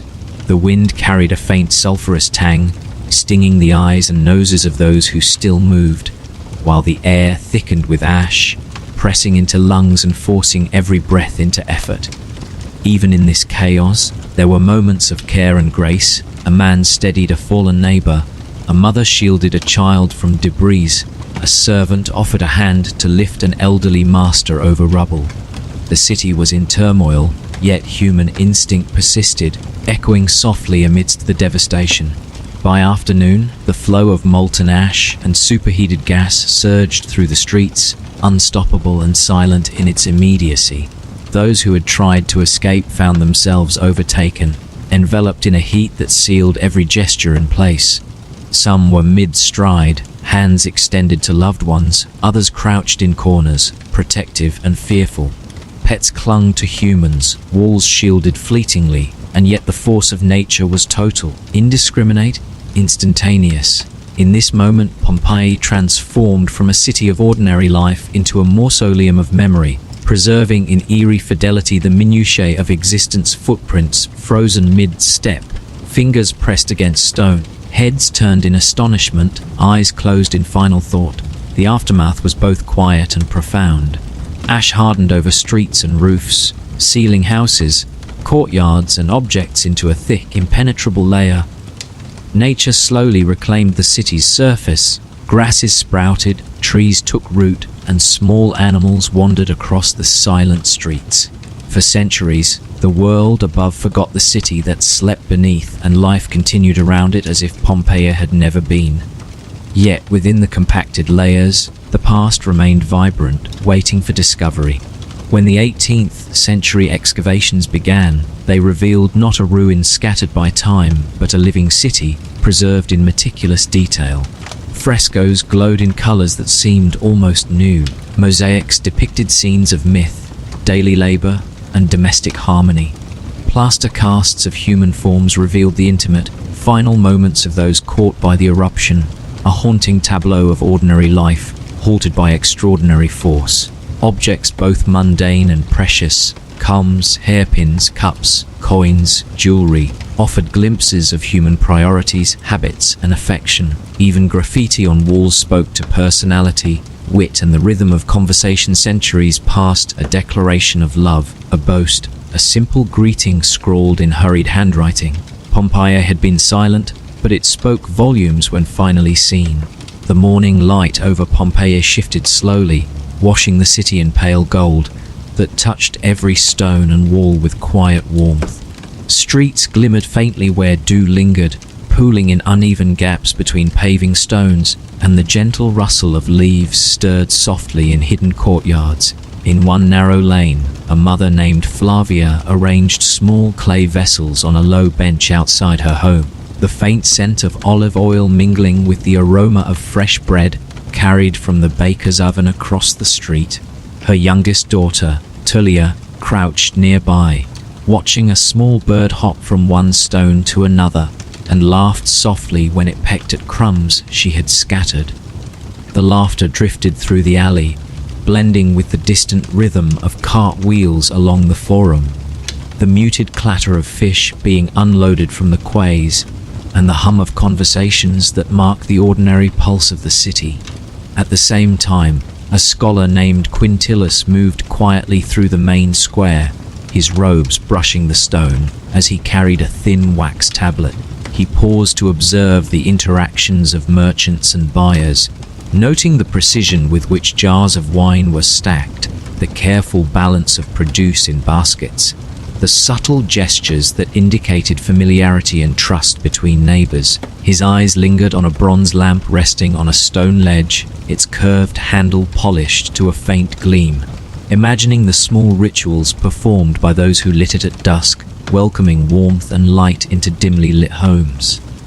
Even in his solitude, Quintillus felt the intimacy of life here, the way daily action was layered with habit, care, and attention to small beauty, as if each act were a quiet meditation in itself. Down a quieter street, a blacksmith named Marcus tended to his forge, the rhythmic strike of hammer on iron creating a faint echo in the early hours. Sparks flickered with each blow, glowing briefly before vanishing into the cool morning air. Apprentices moved carefully around him, carrying water for quenching, shaping smaller pieces of iron, and learning the craft that would sustain them. Marcus paused occasionally to observe the children playing nearby, their games of chase and mimicry spilling laughter through the alleyways, their carefree motion a contrast to the disciplined precision of his workshop. Yet even their play held structure. Stones were counted, patterns followed, rules invented and enforced with gentle authority, the quiet education of movement and social understanding unfolding in real time. In homes along the outer edge of the city, the aroma of cooking drifted through open windows. Fires were lit in small hearths, vessels filled with water and olive oil, herbs chopped carefully for morning meals. A family gathered for breakfast in one modest courtyard, the father, Gaius, slicing bread while the mother, Livia, stirred a pot of porridge with gentle precision. Children sat cross-legged on stone benches, waiting patiently, exchanging whispered comments, occasionally glancing toward the open streets. Outside, the city's larger life continued. Merchants adjusted their wares. Animals were led to grazing areas. Travelers paused briefly to consult maps or inquire directions, and the hum of ordinary labor flowed like a river threading through the lanes. The mountain loomed in the distance, serene and unmoving in the golden light, its slopes dotted with vineyards and olive trees. Generations had cultivated this land, planting, tending, harvesting, and living in careful observation of the rhythms of seasons and soil. Children played near the base of the slopes, their shouts echoing faintly, while elders watched from doorways, assessing both their crops and the day's events. Occasionally, a faint tremor passed through the city, so subtle that many ignored it, attributing it to the settling of buildings or the passing of carts. Yet some felt unease in these small vibrations. A tightening of the chest, a pause in routine, a glance toward the mountain that had always seemed protective yet now carried a quiet, unspoken warning. As morning progressed, subtle changes began to ripple through the city. Dust, light and nearly imperceptible at first, drifted down from the slopes, brushing stone and tile with an almost delicate touch. The air smelled faintly of sulfur, a dry tang that tickled the throat and caused people to cough softly. Dogs lifted heads and whimpered. Birds took flight, circling above before settling again. Some citizens glanced skyward with mild curiosity, while others carried on, adjusting their baskets, sweeping courtyards or tending fires. The city moved in tension, a subtle shift from ordinary to extraordinary, unmarked by alarm yet pregnant with anticipation. By late morning, the dust thickened into a steady rain, coating streets and buildings in a layer of grey that reflected muted light. Roofs creaked and sagged under the weight of accumulating pumice. Some tiles slipped and fell silently, others struck the ground with soft thuds. Families moved cautiously, gathering children, small pets, and portable items. In the larger villas, servants helped the elderly to safer locations, guiding them carefully through hallways and staircases. In markets and workshops, goods were abandoned as attention turned toward survival. Conversations were low and urgent, voices hushed but persistent, whispers mingling with the increasing sound of debris striking roofs and streets. By noon, a pall had descended over the city. Light was dim, filtered through the thick veil of falling stone and ash, casting the streets in an otherworldly, muted grey. People stumbled along cobbled lanes, some slipping in loose dust, others holding tightly to the hands of children or loved ones. The air thickened, making every breath an effort. Eyes watered and lungs burned, yet human instinct persisted. Mothers pressed children to chests, fathers guided families toward open spaces, friends and neighbors offered hands and shoulders in support. Even amidst mounting fear, acts of care and devotion persisted. Gestures magnified in significance because of the immediacy of peril. The eruption intensified rapidly.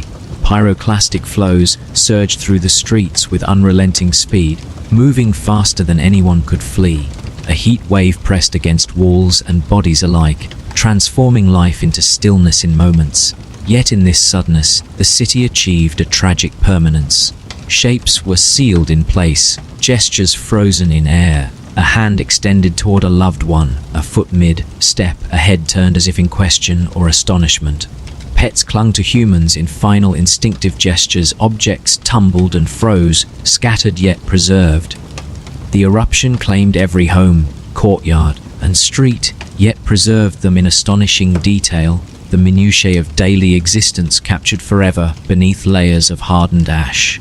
For centuries afterward, Pompeii lay silent, covered by a protective shroud of nature. Rain softened the ash, grasses sprouted, small animals wandered across the empty streets. Trees grew where courtyards had once been, vines climbed walls left standing, and the city slept, forgotten by the world above. Yet the memory of human life persisted in the hardened contours of homes, streets, and artifacts, waiting for rediscovery. When excavations began, Pompeii emerged not as a ruin, but as a city alive in memory. Frescoes glowed with vibrant colors, mosaics revealed myth and pattern, and objects from daily life, hairpins, cups, tools, coins, communicated the priorities, affections, and practices of those who had lived here. Plaster casts of human forms showed gestures frozen in the final moments of the eruption, intimate and unmistakable, hands reaching, heads turned, bodies curled protectively.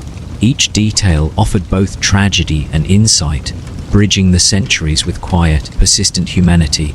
As the morning waned and the light of the sun dimmed under the thickening veil of volcanic dust, life in Pompeii carried on with the uneasy rhythm of persistence. Families moved carefully through streets and courtyards, each step measured and cautious, as if instinct had whispered that routine must continue despite the growing strangeness in the air. In a modest home near the city's edge, a woman named Aurelia held tightly to her 2 young daughters, wrapping them in cloths to shield them from the fine grey dust that sifted down from Vesuvius's looming peak. Her husband, Marcus, gathered what small belongings they could carry: a few coins, a treasured oil lamp, and a simple satchel containing dried figs and bread. Even in these moments of tension, the family's gestures carried tenderness. Fingers brushed hair from faces, arms held close, whispered reassurances that were both fragile and enduring. Across the city, in a larger villa near the Forum, 2 brothers, Lucius and Septimus, moved through the atrium with deliberate caution. Their home, adorned with elaborate mosaics and frescoes, had been a place of laughter and study only hours earlier, now partially coated with a thin layer of dust that made surfaces slick and treacherous. They called for their parents, guiding them toward the open courtyard where escape seemed possible. Yet even as they moved, they were keenly aware that the falling pumice and ash made each step perilous. Servants followed, carrying children and small animals, their faces pale but determined, gestures efficient with the practiced rhythm of service and survival. In the market district, the rhythm of human life fractured into chaotic fragments. Merchants abandoned their stalls, leaving baskets of produce, jars of oil, and pottery scattered across the cobbled stones. Some attempted to herd animals through narrow streets, guiding sheep and goats toward the city gates, while others stumbled through the ash, blinded by its relentless fall. A baker, Lucilla, clutched a loaf of bread and held it over her head, both shielding it and herself from the dust, while a young apprentice stumbled behind her, carrying a small basket of eggs, fearful that the weight of the air and the stone would crush them both. Even amidst fear, these simple acts, preservation of food, guidance of animals, protection of children, carried profound significance, echoing the quiet dignity of human concern in the face of overwhelming force. The first pyroclastic flows began in subtle undulations, almost imperceptible at first. A faint pressure in the air, a gentle, rolling vibration underfoot, as though the city itself had shifted ever so slightly. The seasoned citizens who had observed the tremors and dust began to recognize the signs, their movements quickening, decisions sharpening. Families who had delayed departure now hurried toward open spaces, rooftops, or courtyards, weighing every choice with instinctive urgency. Some held hands tightly, others carried infants, while individuals moved alone with faces turned upward, trying to gauge the speed and direction of the impending disaster. In a small home near the baths, a young couple, Tiberius and Claudia, crouched with their infant daughter beneath a low archway, holding each other close. The air had become thick, heavy with a choking mixture of ash, dust, and faint sulfur, making each breath an effort. The infant cried softly, startling them, but their hands clasped over her mouth in gentle rhythm, offering protection without silencing her entirely. Through the veil of falling pumice, Tiberius glimpsed a neighbor carrying a child and an older woman, running across the courtyard with the instinct of urgency guiding every step. Even as panic rippled through the city, small acts of tenderness and human connection persisted, gestures amplified by the immediacy of mortality.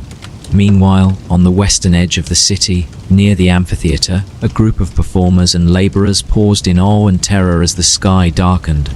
Dust settled over the open spaces, coating costumes, instruments, and hair in fine grey powder.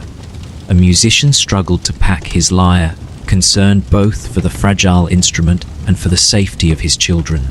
Dancers, accustomed to movement and precision, found their rhythm disrupted by the falling stones, their feet slipping, eyes squinting against the dense cloud.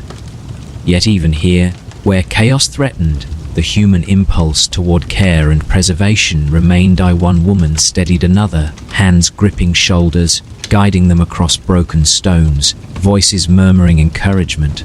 By mid-afternoon, the pyroclastic flows had grown in force and speed, descending from Vesuvius's peak like invisible tides of scorching gas and ash.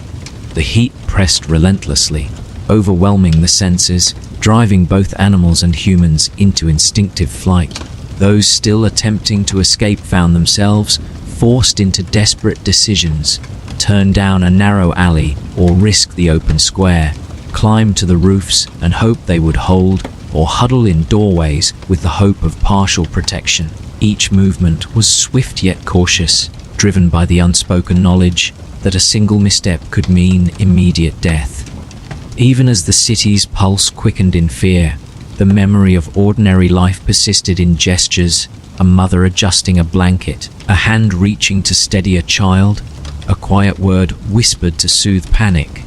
In the central forum, a small group of elders gathered instinctively near the steps of the temple. They leaned on canes or each other, attempting to understand the sequence of events, their eyes fixed on the distant, shifting clouds above the mountain. Conversation was minimal, a murmured prayer here, a hushed observation there, yet their presence formed a quiet nucleus of human perseverance. From their position, they could glimpse courtyards, alleys, and rooftops, noting the scattered movement of citizens attempting to flee or find refuge. Some younger men ran past, offering hands, gestures, or guidance, but the elders moved with a slower, deliberate rhythm, each step a negotiation between instinct, caution, and the dignity of life lived over decades. The ash fell heavier now, a relentless, oppressive weight that coated every surface, muffling sound and bending light into an unnatural twilight. Visibility shrank, and breathing became a conscious, laborious act. Dogs whimpered, birds circled frantically, and small fires sparked where friction from falling debris ignited wooden beams. Families clustered tightly, their presence a shared bulwark against both the physical and psychological weight of the disaster. Children clutched parents, fingers entwined with strong hands, seeking comfort in touch as the world around them transformed into a grey, suffocating haze. Within homes, the final moments took on surreal quietude, even amid destruction. A father, pressing his hands over the face of his son, murmured encouragement and love, while the boy clung instinctively. A woman leaned against a wall, holding a small jar of oil, her attention divided between the protection of her children and the final acts of care she could manage in the chaos. Pets pressed into corners or clutched limbs, instinctively sensing danger yet unable to escape the force that had claimed all motion. Each gesture, however small, was amplified in significance by immediacy, revealing human tenderness even at the threshold of extinction. And then, in the final sweep of the pyroclastic surge, movement ceased. The city, once vibrant with labor, laughter, and ordinary sounds, froze in an eternal tableau. Bodies preserved in the ash, gestures intact, gave witness to the lives abruptly halted, hands extended, heads turned, feet mid-step, all captured with a stark fidelity that centuries later would allow archaeologists to reconstruct intimate moments of daily life in astonishing detail. The ash, while destructive, became a lens through which time could be paused, holding the city in perpetual memory, a slow heartbeat sealed beneath stone. The city of Pompeii, once bustling with thousands of lives, now lies beneath layers of volcanic ash, its people frozen in moments of ordinary existence abruptly ended.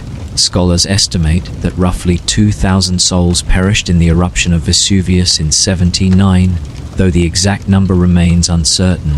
Each figure represents a family, a household, a child with dreams, a parent with routines, a laborer with daily work and aspirations. Yet numbers alone cannot capture the intimate experiences of those final hours. Behind every statistic lies a story, a fleeting gesture, a choice, a moment of fear or love, preserved in astonishing detail by the ash. Consider, for example, the family of Lucius, a merchant who ran a small olive oil shop near the Forum. Lucius, his wife, and their 2 children had begun the morning like any other. The children played quietly in the courtyard, their laughter mingling with the gentle clatter of jars being prepared for sale. Lucius arranged his goods carefully, checking labels and sealing amphorae, while his wife tended the hearth and prepared breakfast. When the first dust began to fall, they moved instinctively, Lucius carrying the eldest child, his wife holding the youngest, stepping cautiously over the cobblestones. They paused briefly to check on a neighbor, a young woman whose legs had been injured, helping her stand before continuing toward what seemed like an open area. The pyroclastic surge struck with relentless speed, and in moments, all movement was frozen, the family sealed in a tableau of care, protection, and instinct. In another part of the city, a group of travelers who had arrived from nearby towns to witness the thriving markets and cultural life of Pompeii were caught unprepared. A father and his teenage son, eager to explore the city's fountains and temples, suddenly found themselves navigating streets blanketed in ash, their steps slowed by debris. Around them, vendors abandoned stalls, animals ran frightened, and pedestrians called to each other in confusion. The father's instinct was to protect his son, grasping him tightly, guiding him toward an alley that might offer shelter. In those final moments, each decision, which street to take, whether to run or hide, became both critical and impossible. Ultimately, they were overtaken by the unstoppable flow of heat and debris, their bodies preserved in posture, hands clutched, faces turned toward each other, a quiet testament to instinct and love in extremis. Even pets, small and unassuming, were not spared. Archaeologists have discovered the cast of a small dog, curled tightly, pressed against the legs of its owner in a courtyard. The animal's posture suggests both instinctive fear and a final act of protection. The intimate bond between human and creature captured as precisely as any gesture of daily life. Similarly, children's toys have been recovered, positioned as if dropped mid-play, and vessels remain tipped on counters, evidence of interrupted routines. These objects, mundane yet profound, speak to the human experience in a way that numbers cannot. They are witnesses to lives, habits, and personalities suddenly halted. One particularly poignant story emerges from the House of the Vetti, a villa known for its expansive frescoes and luxurious interiors. Here 2 brothers, freedmen who had risen in status and wealth, were likely hosting small gatherings in the morning before the eruption. Records indicate that the house contained intricate artwork depicting mythological scenes, perhaps reflecting hopes, ideals, and a sense of identity. When the eruption began, servants and family members may have sought to escape together, yet the ash and pumice made movement increasingly dangerous. The final moments preserved in plaster show figures crouched in hallways, hands extended in either protection or supplication, faces turned upward as though witnessing the incomprehensible power descending upon them. The brothers, their guests, and household staff all became part of the city's silent testimony, gestures preserved in frozen immediacy. It is estimated that the population of Pompeii at the time of the eruption ranged from 12 to 20,000 people. Yet the survival rate was low. The combination of falling pumice, toxic gases, and pyroclastic flows left very few able to escape. Those who survived did so often by being in areas less exposed, fleeing toward the coast, or seeking higher ground, sometimes aided by boats or nearby settlements. The loss was indiscriminate. Rich and poor alike were swept away, though the manner of death and the preservation of remains varied with circumstance. Houses near the mountain suffered the most direct exposure, their courtyards and interiors quickly buried. Outlying areas experienced lighter ashfall, allowing some residents to flee, though many ultimately succumbed to inhalation of gases or collapse of structures. Archaeologists have attempted to reconstruct these human stories not only from remains, but from artifacts, architecture, and written records. Graffiti on walls, for example, reveals small glimpses of personal lives, declarations of love, playful insults, political campaigning, or poetic lines etched spontaneously. One might imagine a young woman reading the words while walking through the city, smiling at the humor, responding silently to an affectionate message from a neighbor. Such moments, ephemeral in the life of the city, were frozen forever when the ash descended, and they add depth to the skeletal statistics, revealing individuality and emotion where numbers alone remain abstract. Among the victims, personal items often provide the most intimate window into lives. A coin clutched in a hand suggests concern for trade or economy. A comb or hairpin reveals attention to appearance. A small figurine or toy hints at childhood play or devotion. The positions of bodies indicate gestures of protection, hesitation, or fear. Hands shielding faces, arms extended toward loved ones, heads bent in either prayer or panic. These frozen moments humanize the scale of tragedy, transforming thousands of deaths from abstract mortality into a mosaic of lived experience, decisions, and instinct. The eruption of Vesuvius, though catastrophic, has allowed historians and archaeologists to recover a record unlike any other in antiquity. Pompeii's people did not leave diaries or letters for posterity in the conventional sense, yet their lives, habits, and final moments were recorded in the very structures and remains of the city.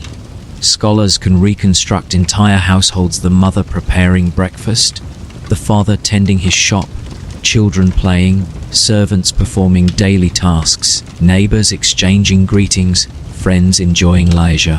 When the eruption struck, these moments were interrupted, yet simultaneously immortalized. As the morning progressed into afternoon, the air in Pompeii had become thick with dust and pumice, and the city's pulse had shifted from gentle rhythm to urgent tension. Families moved through streets once familiar, now rendered strange under the grey veil of ash. A young girl, Flavia, clutched her mother's hand as they stepped carefully across the uneven stones, each step sending a small cloud of grey swirling into the air. Her small brother, carried in the arms of their father, whined at the heat and the pressure of ash settling on his skin. Their home, once warm with the scent of bread and herbs, now seemed distant, left behind in the instinctive flight towards survival. In a neighboring street, a slave named Tiro helped a merchant named Gaius gather a few remaining possessions. Tiro moved quickly, careful not to trip on fallen jars or stone fragments, yet his eyes betrayed the quiet panic he felt. Gaius grasped a small satchel of coins and a wine jar, his focus on securing these items while also guiding Tiro and others toward an open square. When the first thin waves of pyroclastic flow brushed the outskirts, Tiro instinctively pressed his hand to a young child's mouth to protect against inhaling the ash, while Gaius shielded his own eyes from the fine grit. Their gestures, though fleeting, reflected the persistence of human care in moments of disaster. Near the amphitheater, a group of performers and artisans paused, realizing the city's vibrant life had turned suddenly into chaos. A young musician, holding his lyre, stumbled as ash coated his hands and the stone beneath his feet. He attempted to continue, gripping the instrument tightly, but a wave of heat rolled down the street and he froze mid-step. Beside him, a dancer crouched instinctively to protect a small child she had been guiding, her body tense with fear yet instinctively attentive. Around them, other citizens scrambled, seeking shelter in alleys, courtyards, or partially collapsed buildings. The city's streets, once filled with the hum of commerce and conversation, now echoed with hurried footsteps, startled cries, and the muffled roar of falling pumice. The elderly were among the most vulnerable. An old woman, Julia, leaned heavily on her cane, her grandson supporting her as they moved toward the forum. Each step required immense effort. Her breathing labored in the dense, choking air. When the first pyroclastic surge reached them, she bent forward instinctively, her hands gripping her grandson's shoulders, as if trying to pull him close to her body.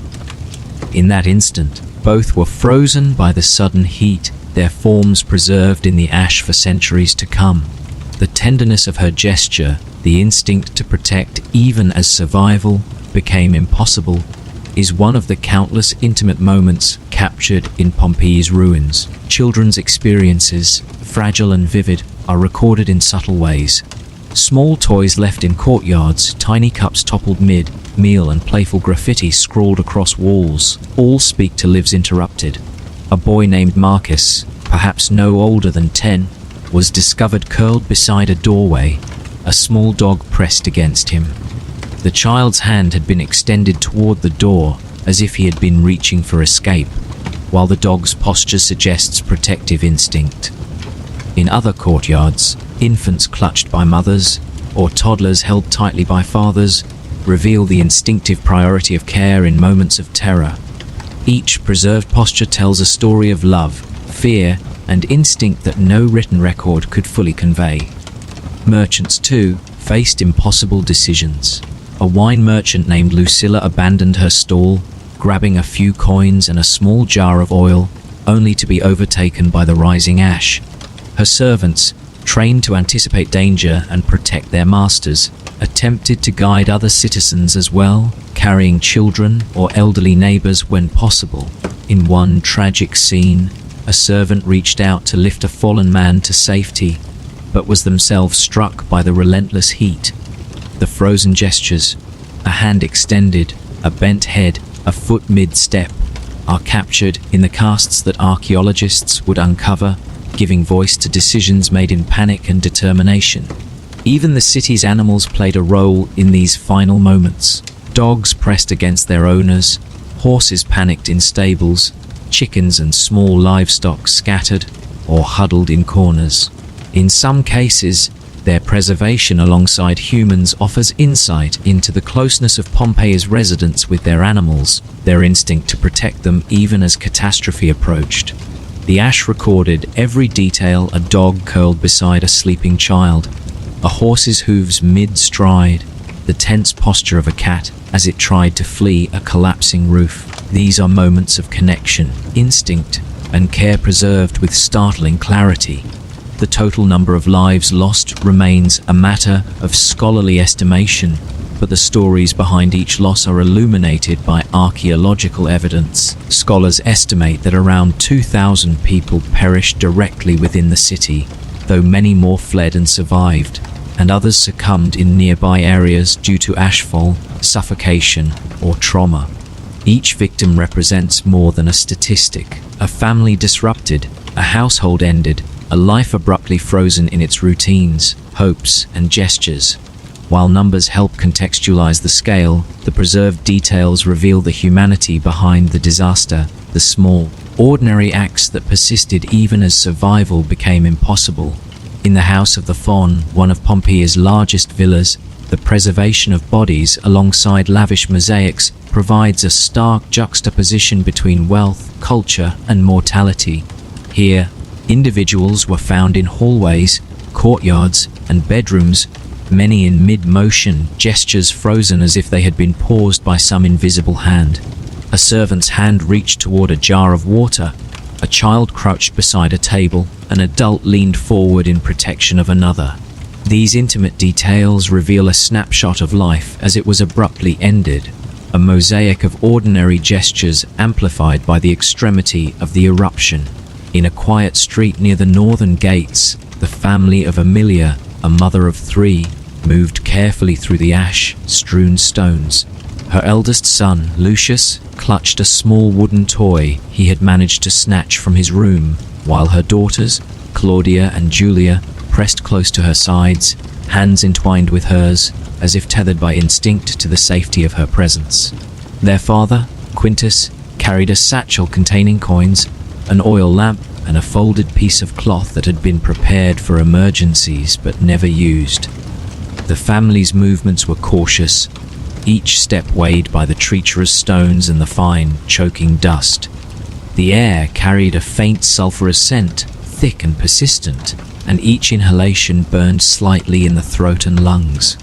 As they moved, they passed neighbors who had also fled their homes. Some had attempted to carry possessions, others only children, and a few moved alone, eyes wide, faces streaked with ash. In one courtyard, a small dog whimpered at the sight of the approaching clouds, pressing its body against a young woman who clutched it with trembling arms. A group of older women, leaning on each other for support, hobbled down the street, offering each other words of reassurance, even as the thickening air made conversation almost impossible. In these moments, small gestures, a hand on a shoulder, a whispered phrase, a glance of understanding, became profound expressions of humanity, the instinct to comfort persisting even as survival became uncertain. Near the marketplace, a merchant named Tiberius struggled to keep a basket of fruit from toppling over the uneven paving stones. He had tried to abandon his goods initially, but instinctively returned to gather what he could, perhaps not for their value, but as a gesture of maintaining order in a world suddenly chaotic. A young apprentice trailed behind, coughing from the dust, attempting to hold a large amphora without dropping it. Around them, the streets were filled with people running, stumbling, carrying children, guiding animals, or simply trying to find open space. The fall of stones and pumice created a muffled percussion that rang through the city, a constant reminder that each step carried risk. In a narrow alley not far away, a scholar named Quintillus led his household toward the forum. He carried a wax tablet and a small bundle of scrolls, likely hoping to save the knowledge he had treasured. His wife Marcia guided their children by the hand, moving with a careful rhythm over uneven stones and fallen tiles. A servant carrying a small basket of food for the journey paused briefly to adjust the weight, then continued, pressed onward by the instinctive urgency that had gripped the city. As the first surges of hot air rolled down the slopes of Vesuvius, Quintillus instinctively ducked, pulling Marcia and the children close. The ash pressed down, a grey, choking weight, obscuring vision and muffling sound. Still, he pressed forward, each step an act of devotion to family and the preservation of what little could be carried. Meanwhile, at the House of the Faun, one of Pompeii's grandest villas, multiple families and servants converged in the central courtyard. The elaborate mosaics depicting mythological scenes beneath their feet contrasted sharply with the terror around them. A servant held a young child close, whispering soft words of reassurance, while another tried to steady an elderly woman against the edge of a marble fountain. The villa's owners, likely accustomed to comfort and protection, moved alongside the staff, guiding children and relatives toward an exit, though every doorway and corridor was now a potential hazard. The falling pumice created small avalanches from the upper floors, forcing quick decisions step back, move forward, or find temporary shelter. Each choice carried immense weight, a life or death calculation made in the span of seconds. On the western side of the city, a baker named Lucilla and her family fled the collapsing structures of their home. She carried her youngest, pressing him to her chest, while her husband gathered loaves of bread and attempted to lead their eldest children along the safest path. They passed neighbors attempting similar flight, a young man shielding his mother, a small girl clutching her pet dog, an older couple using each other for support. The ash and pumice fell steadily, obscuring vision and making navigation almost impossible. Even with instinct guiding them, the city had become a labyrinth of danger, the familiar streets now treacherous and disorienting. By mid-afternoon, the heat of the pyroclastic flows had intensified, moving with frightening speed through streets and alleys. The air became almost impossible to breathe, and many succumbed quickly to the intense heat and toxic gases. In homes, those who had remained hoped for shelter found themselves trapped. A father bent over his child, shielding the boy with his body. A mother pressed against the wall, clutching an infant while whispering prayers. A servant reached instinctively to steady a falling neighbor, only to be overtaken by the unrelenting force. Every gesture, every decision, became immortalized in the hardened ash, preserving a silent testimony of care, courage, and desperation. Even in these moments of catastrophe, small details reveal the humanity of the victims.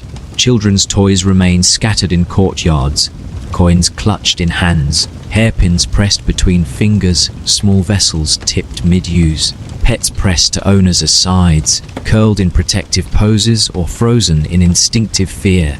Elderly citizens leaned on relatives or companions, hands clasped as though seeking strength, while adults attempted to organize, guide, and protect. The ash captured all these actions in astonishing fidelity, allowing centuries later a reconstruction of lives frozen in their final gestures. Among the dead, scholars have reconstructed stories based on location and artifacts. A fisherman and his family were likely fleeing from the northern edge, caught mid-step near the city gates. A merchant and his apprentice were overtaken near the forum, clutching coins and jars of oil, bodies frozen in motion. Children were found curled in doorways or pressed against parents, evidence of instinctive protection.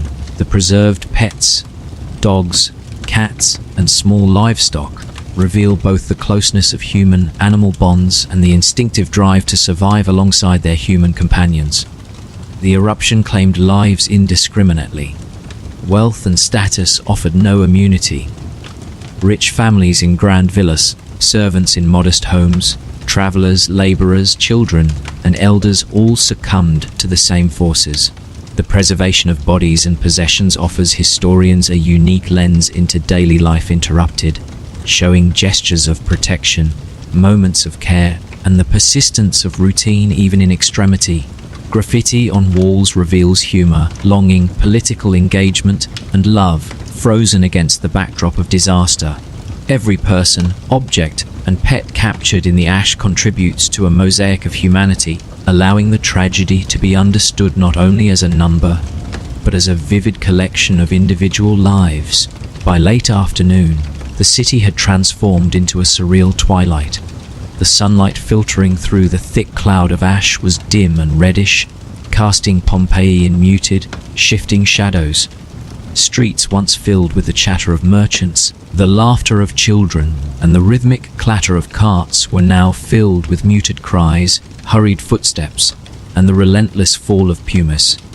Families clung to one another, their faces streaked with dust and sweat, each breath a laborious effort. In the narrow alleys, parents pressed children close, their hands tightly gripping small objects.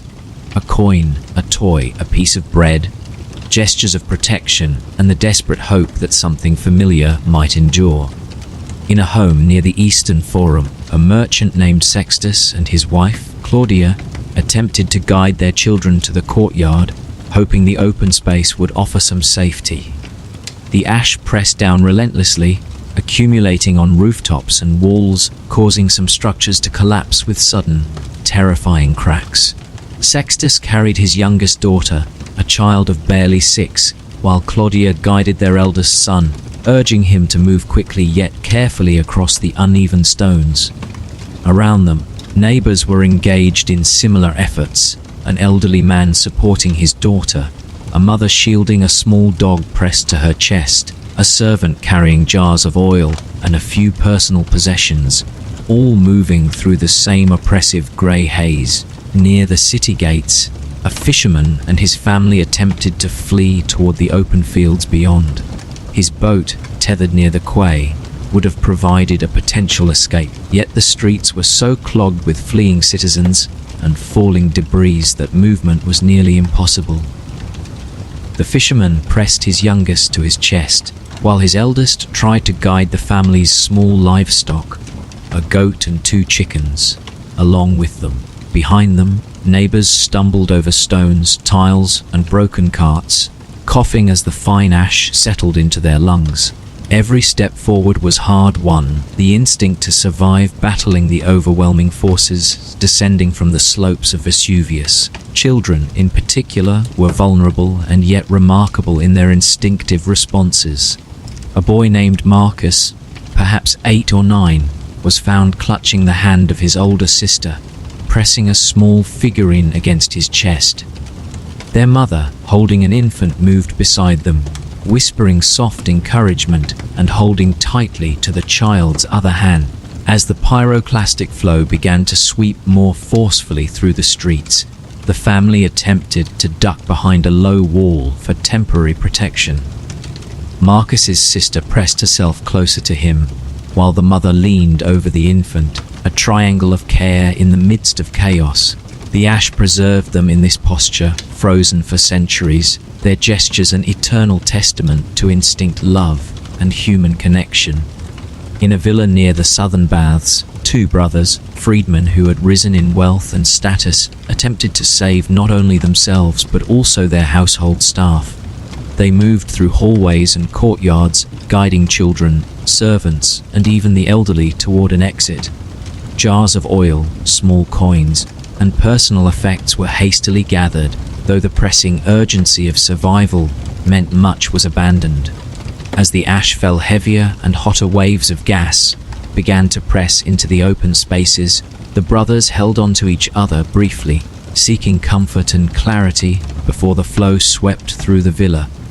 Their bodies, along with those of the staff, were preserved mid-gesture, hands extended, heads turned toward one another, the frozen tableau conveying both protection and the incomprehensible finality of the disaster. Even in the chaos, the small, ordinary gestures of human life persisted. A baker crouched beside his overturned bread oven, holding a child with one hand while attempting to steady a jar with the other. A servant pressed herself against a wall, shielding a cat that had jumped into her lap, murmuring reassurances despite the thickening smoke and ash.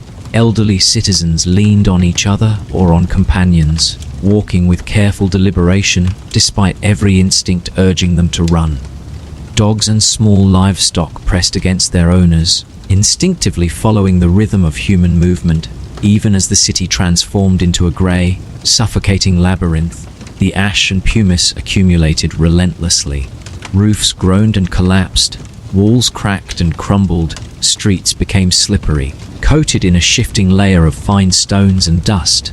For those in the open squares, the intensity of the pyroclastic surge became almost unbearable. The air, dense with heat and toxic gases, made every inhalation a struggle. Some children fell behind, caught mid-step. Mothers instinctively scooped them up, pressing them close. Hands reached instinctively for friends and neighbors, holding briefly before being separated by debris or the sheer momentum of the fleeing crowd. Every gesture, no matter how small, became a final act of love, protection, or connection, immortalized in the hardened ash.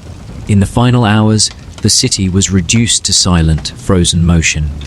The ash preserved gestures with astonishing clarity, a hand shielding a child, a head bent over a loved one, a body crouched protectively, eyes closed in instinctive fear or prayer. Pets, too, were captured in these final moments, curled against their owners or frozen mid-step in attempts to flee. Even minor objects, coins, hairpins, small vessels, were preserved where they had fallen, silent witnesses to the sudden, total cessation of life. While estimates suggest that roughly 2,000 residents perished within Pompeii, the true scale of the human experience extends beyond statistics. Every individual, child, elder, merchant, artisan, servant, left behind gestures, movements, and traces that tell a story of ordinary life interrupted. Houses frozen mid-meal, streets mid-step, and courtyards mid-play convey a city alive in its final moments.